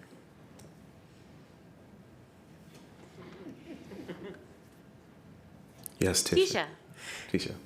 Can I vote to park this? I feel like nobody is on the same page at this point. We're going around and round and round, and we have a large agenda that we're probably not going to get through. So I don't know if anybody else is on the same page about maybe pausing this motion, but if not, let's vote for it and get it done with. Thank you. I'm totally fine voting on the public comment aspect of it right now, and I will just say that at the next meeting, I would like an agenda item to be a process for CBPA members to submit written commentary and attachments. Okay, so you're withdrawing your amendment? Yes, that's fine. Okay, so Tim has withdrawn his amendment, so now we're back to the original motion that was made by Tim, that's already been seconded by Dina. All right, any discussion on that? Yes, Pete? I want to follow up on what Tisha was saying. I personally would like to see something in writing because I think we've discussed it. I think there's a lot to take in. I think there's a couple options out there. What would be very useful for me, and I'm not entirely sure what the process is, but I'd like to see 2 or 3 different options and then we can vote on what those options are. Tim, I think what you've expressed makes a lot of sense. I just think for the purposes of clarity and consistency, having something written and we can say, here's the 3 options and I want this one, that's, I think would be, give us a little bit more time and a little bit more, something more concrete. That's my personal preference. Okay. Yes, Kyle? Is it inappropriate to break for 5 minutes while it gets written so we can put it up on the computer, if that's possible technologically? Yeah, that's possible. Yeah. Christian, are you able to crank that out? Kim, can I see your paper, please? Thank you. Yes, so we can take a break and allow that to be typed up so that you all can visually see what the motion is. Let's take a 5-minute break.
motion on public comments for you all to be able to read. And then we will again go through if there is need for discussion. Public comments will be held at the beginning of every meeting and again before any substantive vote. A substantive vote would constitute as votes taken on policy, budget, or impact to community, no items that are administrative in nature. Substantive votes will be identified by the agenda setting committee and will be noticed as part of the posted agenda. Public comment will be limited to an initial 3 minutes per person, allowing for a 30-second grace period to wrap up remarks. After all members of the public who have signed up for public comment have spoken, if extra time remains within the public comment period of the agenda, the meeting facilitator will assess how to redistribute that time among the members of the public. This is what the motion is for how you will currently handle your public comment section of your board meeting. Any questions on this? I just want to really quickly add, Yes, Haley. taken on items, just adding the term items here. Okay.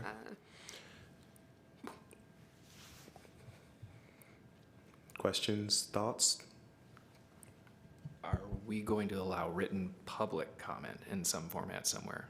And maybe that's another motion at another time, but this doesn't allow for people to submit in advance written public comment. Can we put that in the garden plot? I thought that motion was accepted, so I'm a little confused about that as well. It was, I'm sorry, we just were trying to do this fast, so we'll get it in there real fast. Yes, So it was accepted. It will be crafted into that. Tita? I think we should take into consideration people who are not able to speak or speak sign language. Okay.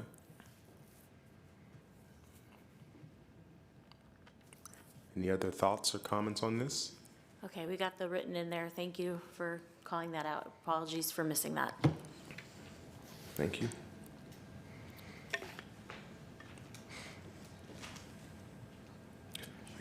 Yes, Trish? We might just want to add a line, special accommodations will be provided to people who, I don't know what all the different aspects are that might need accommodations, but for anyone who needs special accommodations, we should facilitate their being able to make a comment as they can, something of that nature. Can I, sorry, this is Heidi, and I apologize, I'm on my way to be there in person.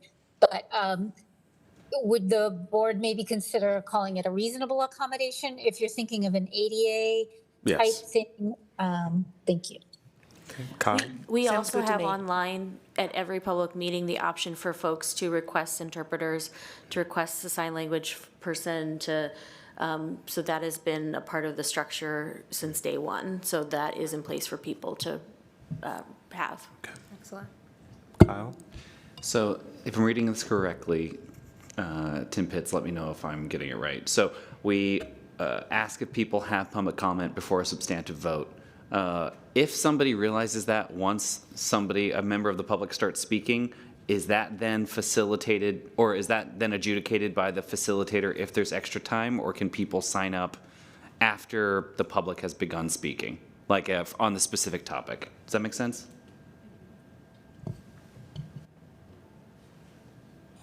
Well, I think that you were sharing some information about how people have to sign up for agenda items, if you just want to clarify. Yes, so the city council, when they post their agenda, folks have the opportunity to sign up for public comment, which has a limited number of slots per meeting, or they can sign up for actual items specific to the agenda.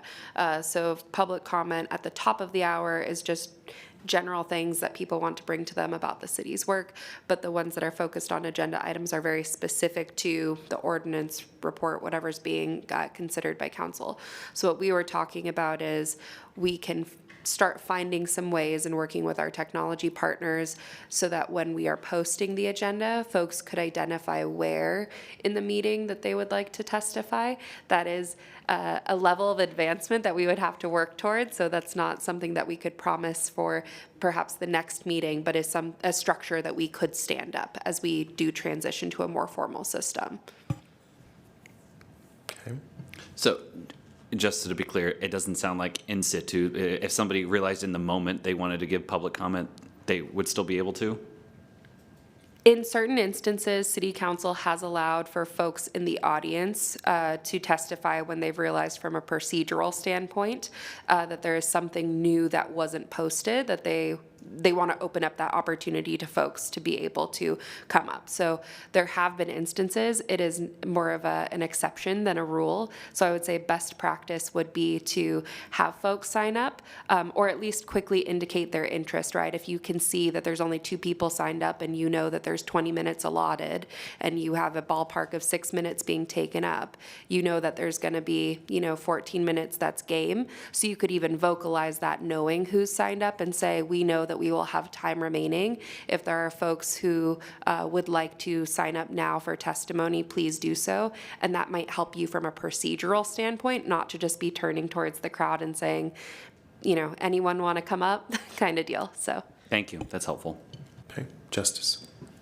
Quickly, and just to point to the point that Madeline makes, guys, we're not stuck with this decision that we're making right now. It's not stuck in stone. If we decide to change it in the future, we can. If we need to clarify things related to what substantive means in our bylaws, we can do that as well. I think what Madeline says, and I agree with, is let's take a legal space, let's try something. If it doesn't work, we can always come back and amend this particular point. And so I just think we just need to vote on it. Okay. With that being said, are there any other questions? Are we ready to move to vote? And also on Zoom, same applies to you. Okay, let's go to vote. Kristen. Kyle, Yay. Murtaza,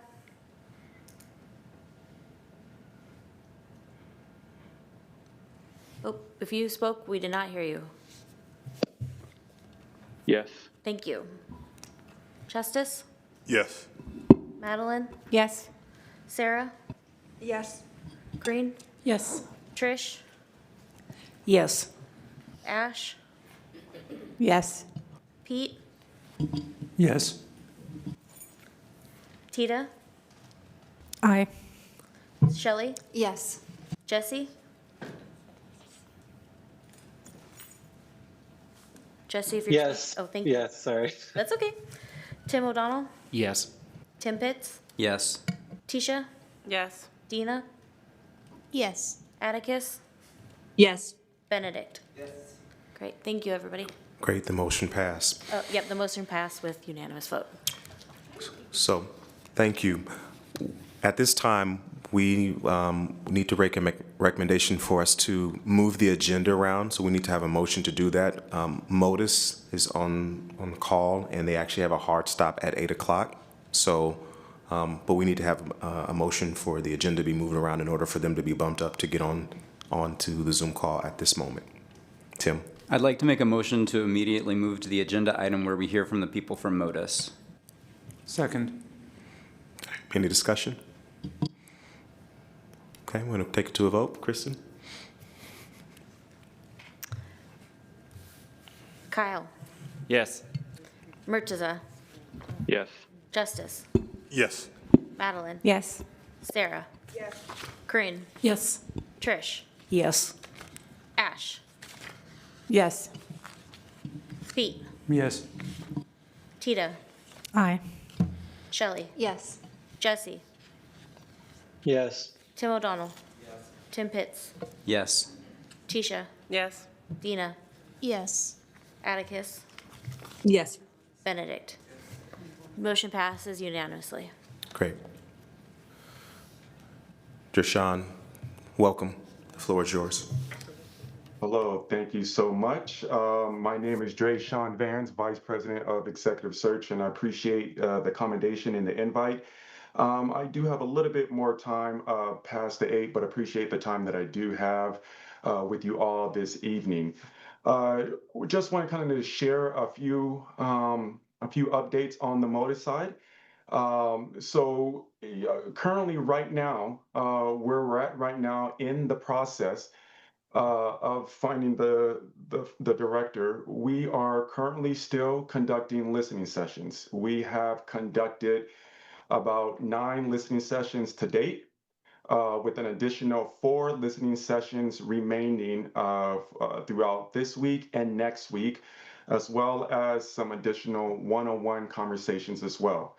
Sessions that have been completed have been included community members and stakeholders, the board, police bureau and associates, city leadership, and board members, as well. Still remaining, we have the general public listening sessions going off next week, one-on-one with the chief of police, coalitions, and advisory partners.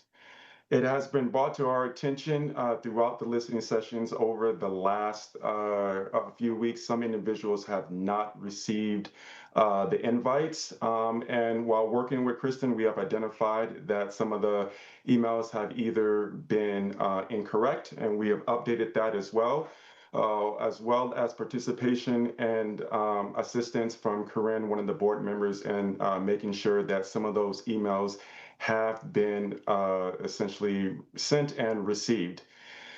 We wanted to kind of just share what's next as we are currently in the listening session phase and what's to come over the next 1 to 2 weeks. So starting on Monday, this upcoming Monday, April the 13th, from Modus to the board members, you all will start receiving updates. We want to make sure that everyone is informed of the current process to ensure all board members remain informed and aligned. And so starting on Monday, we will start sharing some milestones, kind of the next steps as far as dates and potential timelines as well.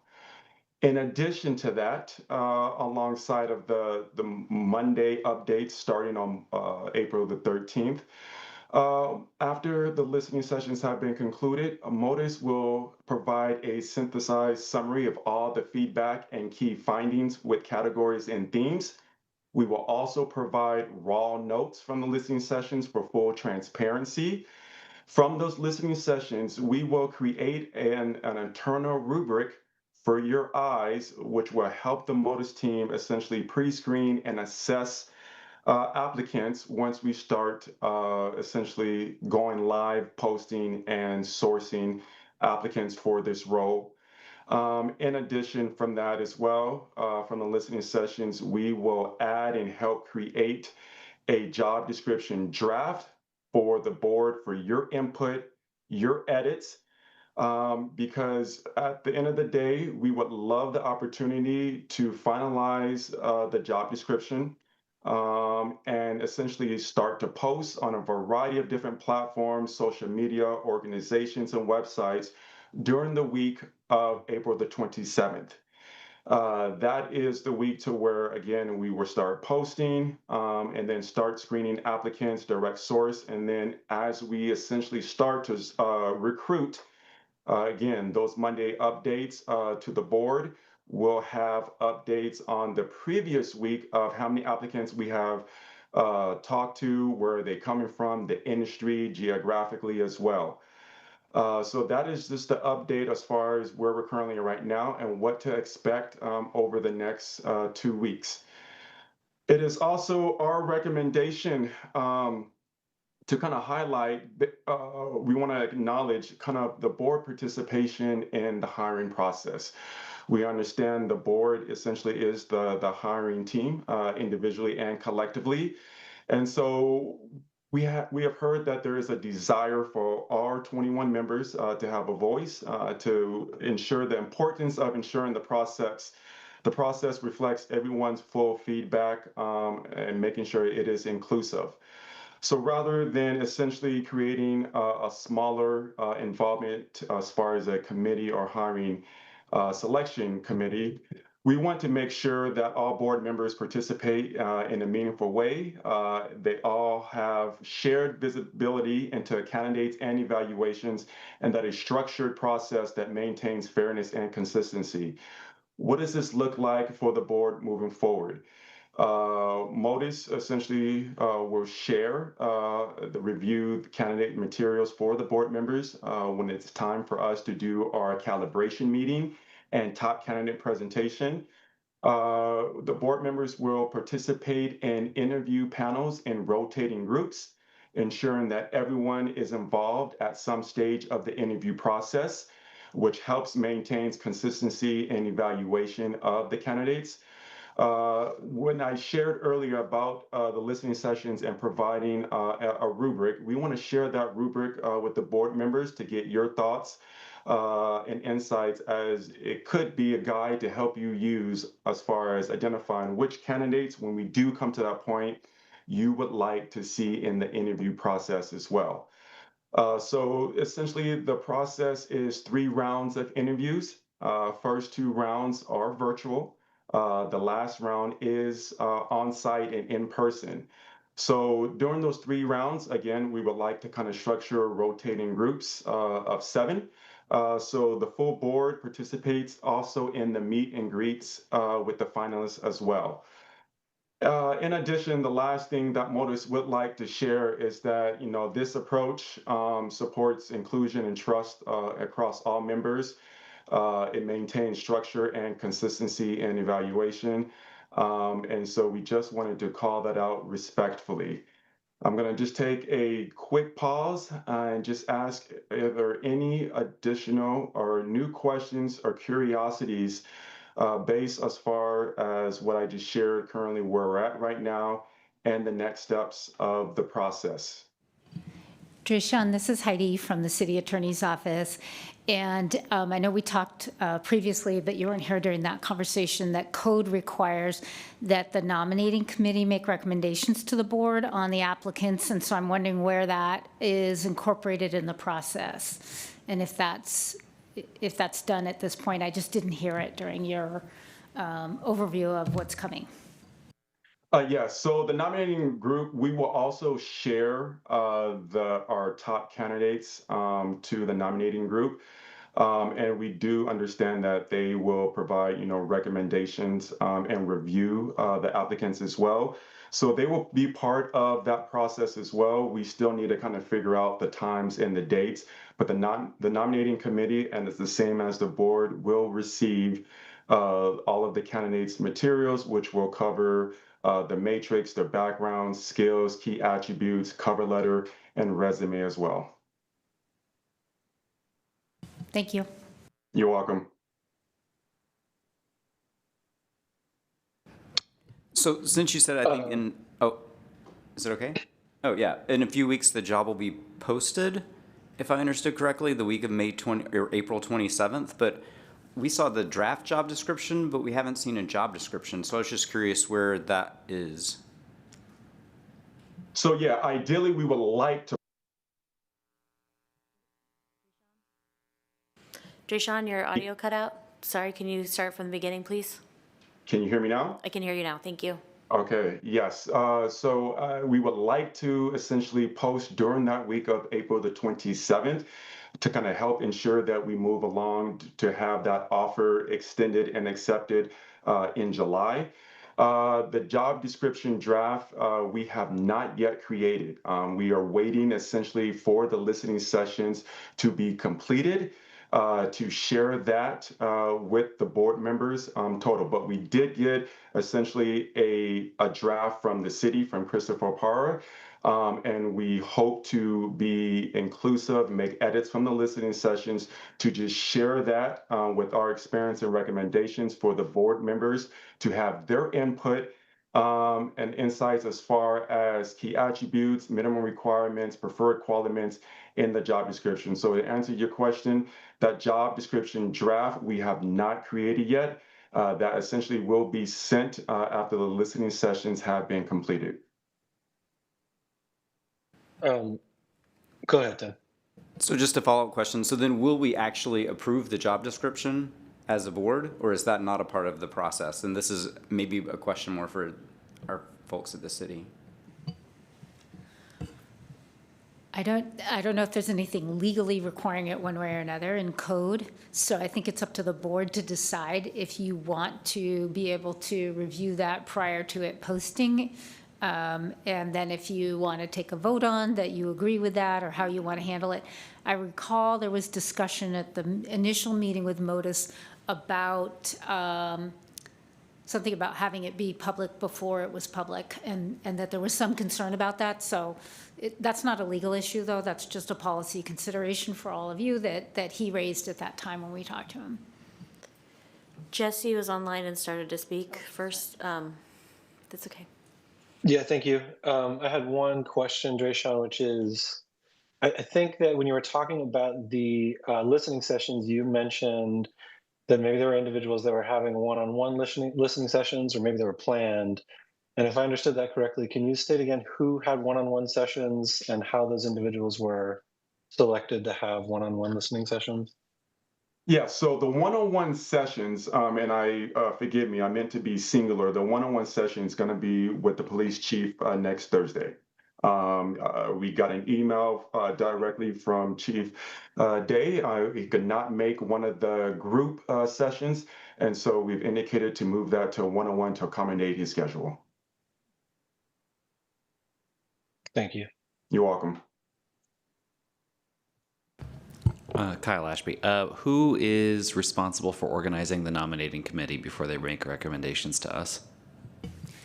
Pursuant to code, it's the same nominating committee that referred CBPA members to the council. So Kristen can reach out to them. She organized them through the last process, and then she would need to organize them for this process as well, working with Drayshawn and the team at Modus. Okay, thank you. Trish. I just wanted to know if at some point we will be given some information about who or what entities you contact with respect to, who might be available and desirous of becoming the director.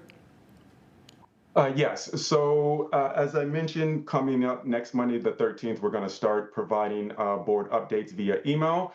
But actually, once we start to go live, right, we want to collaborate with you all. If there are any specific additional organizations, websites that you would like for us to post, we've already received some recommendations and actually preferred websites and places to post. But Modus will provide, before we actually post, a list of the approved posting sites and organizations to where essentially we will post so everybody is familiar with where essentially the job description will be out in public.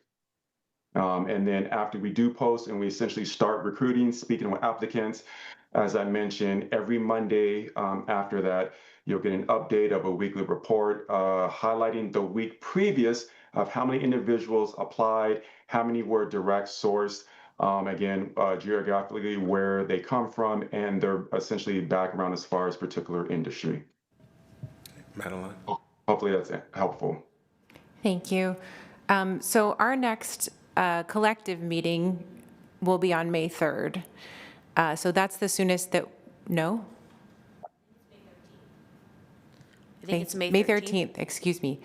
So that's the soonest that all of us collectively could vote to approve a finalized job description. I just want to put that out there, that if we want to decide that we do want to all vote to collectively approve it, then it would need to happen May 13th at the soonest. And I was wondering, to inform that decision-making process, will we get, maybe you said this and I missed it, will we get a consolidated summary of all of the feedback that you gathered during listening sessions? That is correct. The next or the last essentially listening session is going to be next Thursday. It'll take us some time to synthesize the categories and themes of everybody's input and values. And we plan to send that off to the board members that Monday. Just take a quick look at my calendar. And that would be Monday, April the 20th. As I mentioned, not only summarizing and synthesize, but then also there's been a request for the raw notes as well. Great, thank you. You're welcome. There's one thing I want to flag about just the approval process on your guys' end. There is required language that the city has as part of any posting related to minimum qualifications, veterans preference, different things like that. So as you review, we would be indicating what is required from the city's end. But there can be, some flexibility with knowledge, skills, abilities, the certain aspects of the call out. So we'll just be sure to flag that for you all. Shelley. I just want to make sure that the survey link is available online for the community to submit written comments. Okay, it is. I'll just say it for the record, it should be at every community listening session remaining has the survey link attached to it. And there are 3 more remaining community listening sessions, one being tomorrow night from 5 to 6 p.m. Kyle? Kristen, could you work with Modus to sort of determine a forecast of how many hours we might be spending on the work to collaborate with them? I could see this quickly exceeding a 2-hour allotment for a meeting and then stretching out months based on our meeting cadence. So it'd be good to know before we meet next how much work this might entail so we can plan and pre-schedule meetings to further this process along. Yep, I will connect with them about that. Thank you. Great. Any additional questions for Dreashawn? Yeah, Justice. I just had a quick comment because I don't think there's been a determination made if we're going to actually provide input related to this, to the job posting concerning the specific issues. And so I just think we may want to bring that up at some particular point this evening. If we're going to let them move forward with posting something on the 27th, or we're going to wait to formally vote on it on the 13th when we have our next meeting. That's it. I'd like to propose, and this isn't an official movement yet, but that we could have them post it publicly on the 27th to gather feedback on it while we also gather our own feedback together, and then do any discussion on the 13th of May, and then hopefully vote to move it forward. Is that possible, Heidi and Kristen?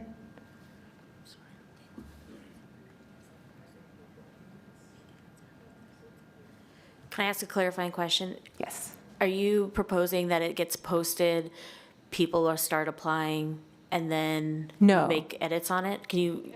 Yeah, so at one point, and this, maybe there's not interest in this anymore. I know at one point we talked about potentially posting a draft of the job description that people could publicly comment on and say we would like these changes done to the draft potentially as another option for public input. I would say you've all had 9 community listening sessions in total, so that feels like a really positive step towards community feedback, including, like I just said, 3 more.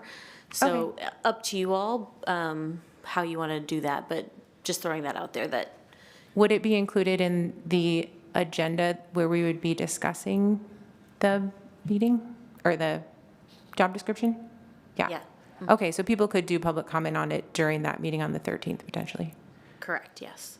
Okay, great. So in that case, I would like to move that we decide that we will discuss and hopefully do a finalized vote on the job description on May 13th in our next collective meeting.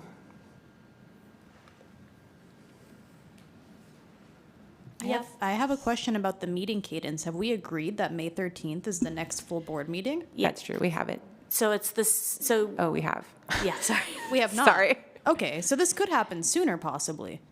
So there's a proposal on the agenda that, let me back up, excuse me.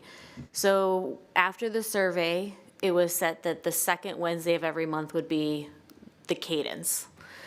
The May 13th is the next second Wednesday of the month. So that was before you all started meeting long ago. Since then, you've ad hoc added additional meetings on the 4th Wednesday. There is a current proposal, which you have not gotten to yet on the agenda, that has a recommendation about that. So as of right now, your next scheduled meeting is May 13th. Okay, so if we vote on this, then we would also kind of need to address that of when the next meeting is, just so we can make sure May 13th is actually the next opportunity. How about if I change my movement to say we would agree to discuss and hopefully finalize a job description at our next collective meeting, whenever that is, after we make a decision? Next business meeting? Yes. Is that your motion? you're making a motion. Yes, does anyone second my motion? I second it. Okay. I'd like to ask a question. I had my hand raised for a minute. I'm not sure if anybody is able to really monitor that. Sorry, I was writing, Jesse. Yeah, Apologize. go ahead, Jesse. So, I'll just jump in. I wanted to ask Drayshawn, like, you probably mentioned this. I wasn't listening for it specifically because we weren't discussing this, but if May 13th is the next meeting, does that conform to your current timeline for developing that? If we have a sooner meeting, I mean, like, how soon would be too soon for you all to have a draft job description together? I want to make sure that we're not taking too long to get to that, but also that we're not scheduling something that doesn't make any sense on your timeline. Great question, Jesse. I'll just be concise and very simple. The job description, again, I understand that it needs to be approved and obviously edits and modified. But as soon as essentially Modus has the green light, it is approved. That's essentially when we will post. So essentially, the sooner that does happen, the sooner we post, and essentially the sooner the process continues to move. If it is May 13th, just know after May 13th, that is when we essentially will start to post the job description, and then Modus will need about 30 full days after that point, once we post, to start screening and speaking with candidates. So if it is May 13th, that essentially is about 2 weeks past during the week of April the 27th, that whole week. So it potentially could stretch out the timeline of extending an offer for the director. Just calling that out respectfully. Okay. That's exactly, I think, what we need to know. So I appreciate that. You're welcome. So there is a motion that has been put out that the job descriptions to be completed at the next available board meeting, correct? Right, and I'm happy to retract that motion if there's discussion about another way to move forward with this. I'm just not sure how we would collectively approve the job description. So if there's another way to do that, I'd love to hear it. Okay. Kyle's hand has been up, and then Shelley, I see your hand. Is there a mechanism for us to sort of provide feedback to a proposed job description that Modus aggregates, and then we trust them that they've aggregated our feedback effectively, because we're not required to vote on it, and we need to sort of trust that we hired an outside agency to do the hiring? I'm not against like public comment or us all being involved in the decision, but if us needing to formally vote is going to slow us down, I'd rather we engage in a mechanism that allows us, any motivated member, to give that feedback, collect public comment on it, or collect, public sentiment on it as we see it, and then Modus it's on them to sort of aggregate that feedback and come up with the best composite job description. Shelley, and then Justice. If I'm not mistaken, Drayshawn referenced a piece of the process that would allow us to engage directly with the job description before it's posted, but not as a whole. And I'll also say that I recall from the meeting where we agreed to hire Modus, we talked specifically about these issues of posting publicly a not fully formed job description and what the possible pitfalls would be in that situation. And we also talked about the positive impact of using Modus and allowing them to kind of work behind the scenes and facilitate this process in a way that doesn't allow us or doesn't require us to have these conversations about every single piece. Okay. Justice, and then Tim. That was the exact point I was going to make. The pitfalls of people not applying for the job, the pitfalls of qualified people that we're going to be missing out on if we're going to be posting it publicly. Orlando Williams talked about the idea that we're going to be turning off a lot of potential great candidates just by posting it not in its fully formed process and receiving feedback. I think you make a great point related to if we want to give feedback, we can give it and let the experts do what the experts are doing. I just think that it's ludicrous that we would be charged with hiring a director and that we would not have reviewed the job description collectively before we start hiring the director. It just seems so critical to me. I just don't understand. And I mean, we're taking so long on so many things, and for this to get rushed like this seems not right. Okay. Yeah, I'd just like to understand the process. Like how will we collectively be able to know and feel good about the fact that we are allowing this to move forward? So do you want further explanation on the process? Is that what your question is, or do you know what that is? Yes, please. And I have formally retracted my motion, just to be clear. Okay, so there's no longer a motion.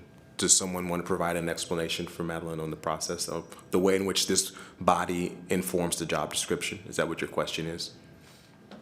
I know we've done listening sessions, but I haven't seen a finalized job description. So I'm just saying, are we going to have a chance to look at the finalized job description before it is posted and indicate that we have looked at it and we have consensus about it moving forward? As a group.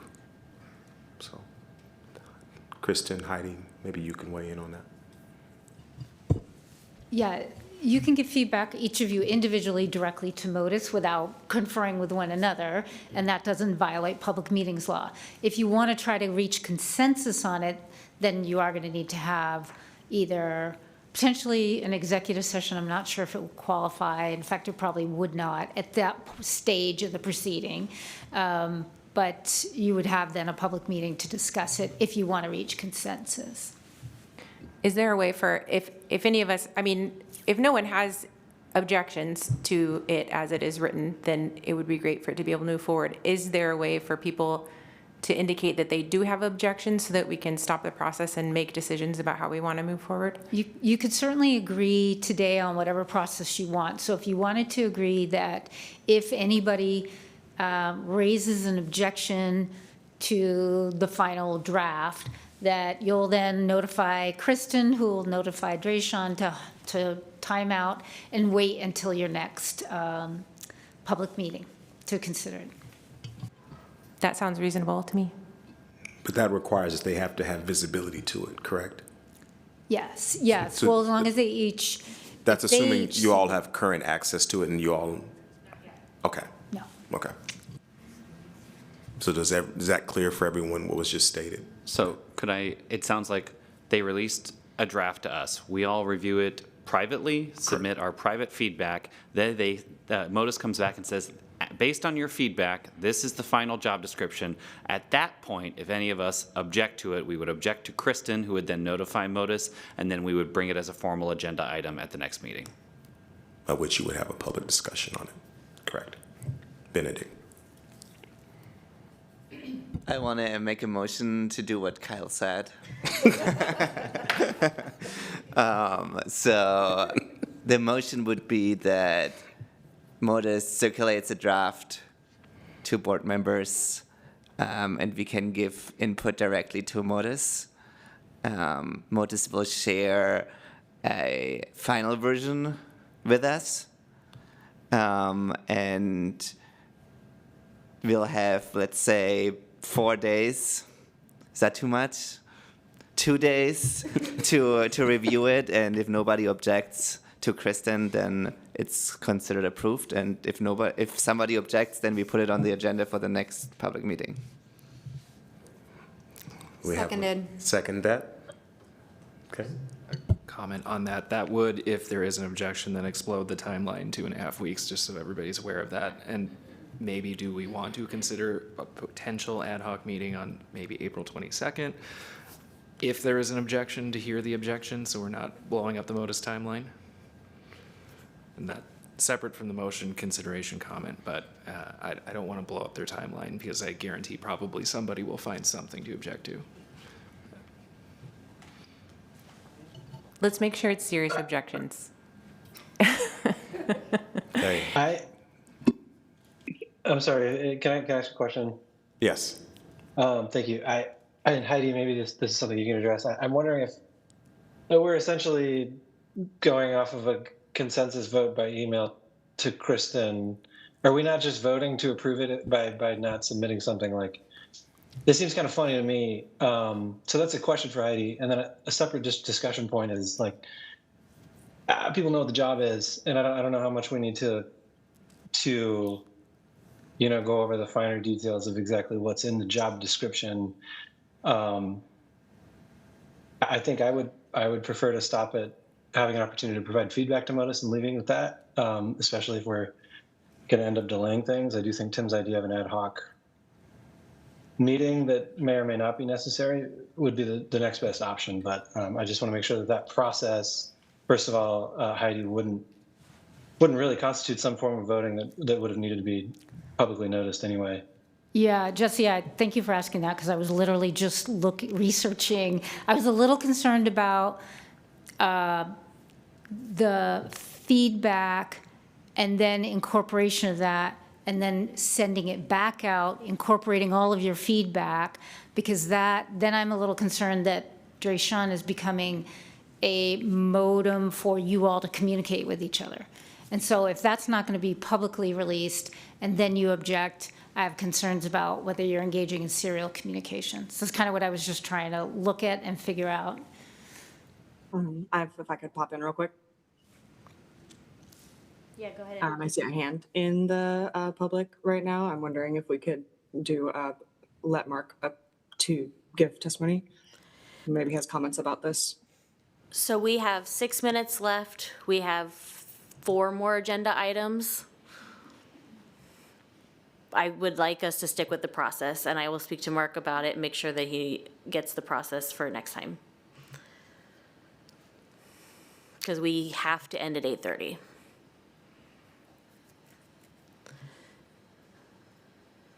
So with Heidi's concern, Madeline, what would you like to do with your motion? Or Benedict, excuse me. It's not mine. Yeah, it's Benedict. Apologies. I didn't quite, did you say you have a concern? You think it's pretty likely that it's not possible? I think because you need a decision now, I would advise you against doing that. I think it would likely violate public meetings laws, given the double review. That's what I'm concerned about, is that you're looking at something, you're giving feedback, and then you're looking at it again and saying whether you object, and that's where I'm concerned about it. All right, it sounds like I should either make a motion that we just give feedback and trust Modus, or that we don't give feedback and only review the final version. Any preferences? I would make a motion to amend Benedict so that we stop with Modus providing us an opportunity to give feedback, that we provide that feedback, and that we let it be finalized from there. That would be my proposed amendment. Tito?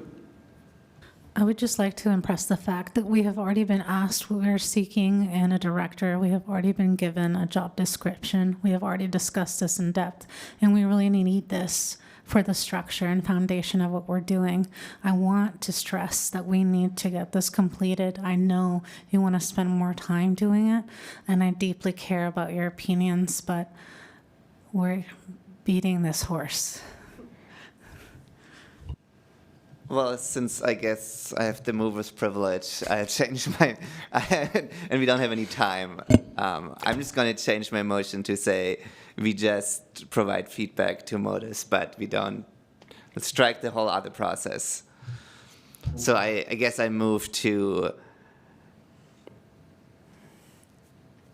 that we don't approve a final job description, but Modus will give us an opportunity to give individual feedback on the draft. Okay, Justice. So I want to reiterate Tim's point, because I think it is a good point. We're the people that were going to be hiring this person, and we need to have a job description that actually reflects what we're looking for. The reason why that matters is not necessarily in the fact that we won't find the right person, not necessarily in the fact that we won't do our due diligence related to hiring the person. It's the expectations that we have from that person in doing the job. And if we are putting things out there that are not in their job description or not in their understanding, that is a reason for them to come back to us and say, look, I've done everything you asked me in this job description to do, and now you're telling me that I haven't done this or haven't fulfilled those obligations. I'm a litigator. I deal with these type of issues all the time. And so one of the first things that they come back through if we decide to remove somebody is, hey, here is my job description. I met all these criteria in my job description. You decided to remove me because of whatever reason that may be. I don't think that's fair. And so sorry, go ahead. I just want to remind you, they will be at will, but that doesn't mean whether you feel that's fair, but I want to acknowledge just legally for all of you that those positions are at-will positions by charter. 2 I minutes. do understand that, but it also can be put forth as a pretext, whatever it may be. whatever protected class they may have, whatever things that may take place. And I think it's important for us to identify those things and have them, however that's put into place. It's just important to make sure so it doesn't look like it's something else. So, but go ahead. Okay, Dina? And then Okay, Trish. yes, with the remaining time that we have, with the 2 minutes, I really feel like we need to address this meeting cadence because that is directly impacting this decision. I think it's important that we do not wait until May 13th to have another board meeting, given the time sensitivity of this. So I'm not sure if this needs to be decided in public session right now. And if we don't decide, then we default to May 13th. I'm concerned about that. All of your decisions have to be made in public meetings. So if we don't make a vote right now, our next meeting is May 13th because of what the agenda committee said? Or No, because that was the cadence that was established before you all started meeting. You voted to have every 2 weeks. I thought we were doing every 2 weeks, so I'm a Nope, little you've bit been- concerned. You've been doing it ad hoc every time, and this was a way to formalize that officially.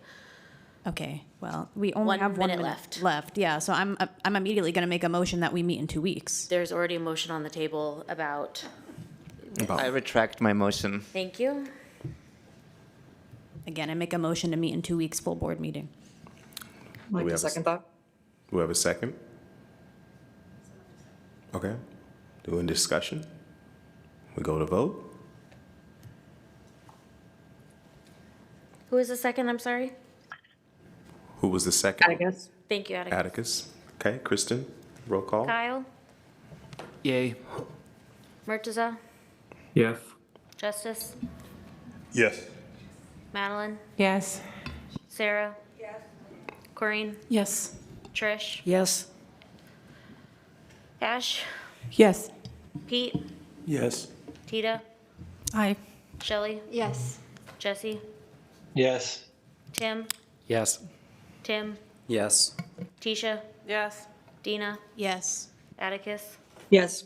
Benedict. Okay, pass with unanimous votes. Next 3 agenda setting, and then we'll close this meeting. I'm looking online to see hands, because I've not been able to have hands raised yet online. Jesse, I see your hand raised. Great, Jesse. Yeah, and you're asking about the agenda setting. Yeah, I'm looking for Correct. 3 people. Yep. Yeah, I can do it. Thank you. Okay, We need 2 others. Sarah, Tisha And and Tisha. Sarah.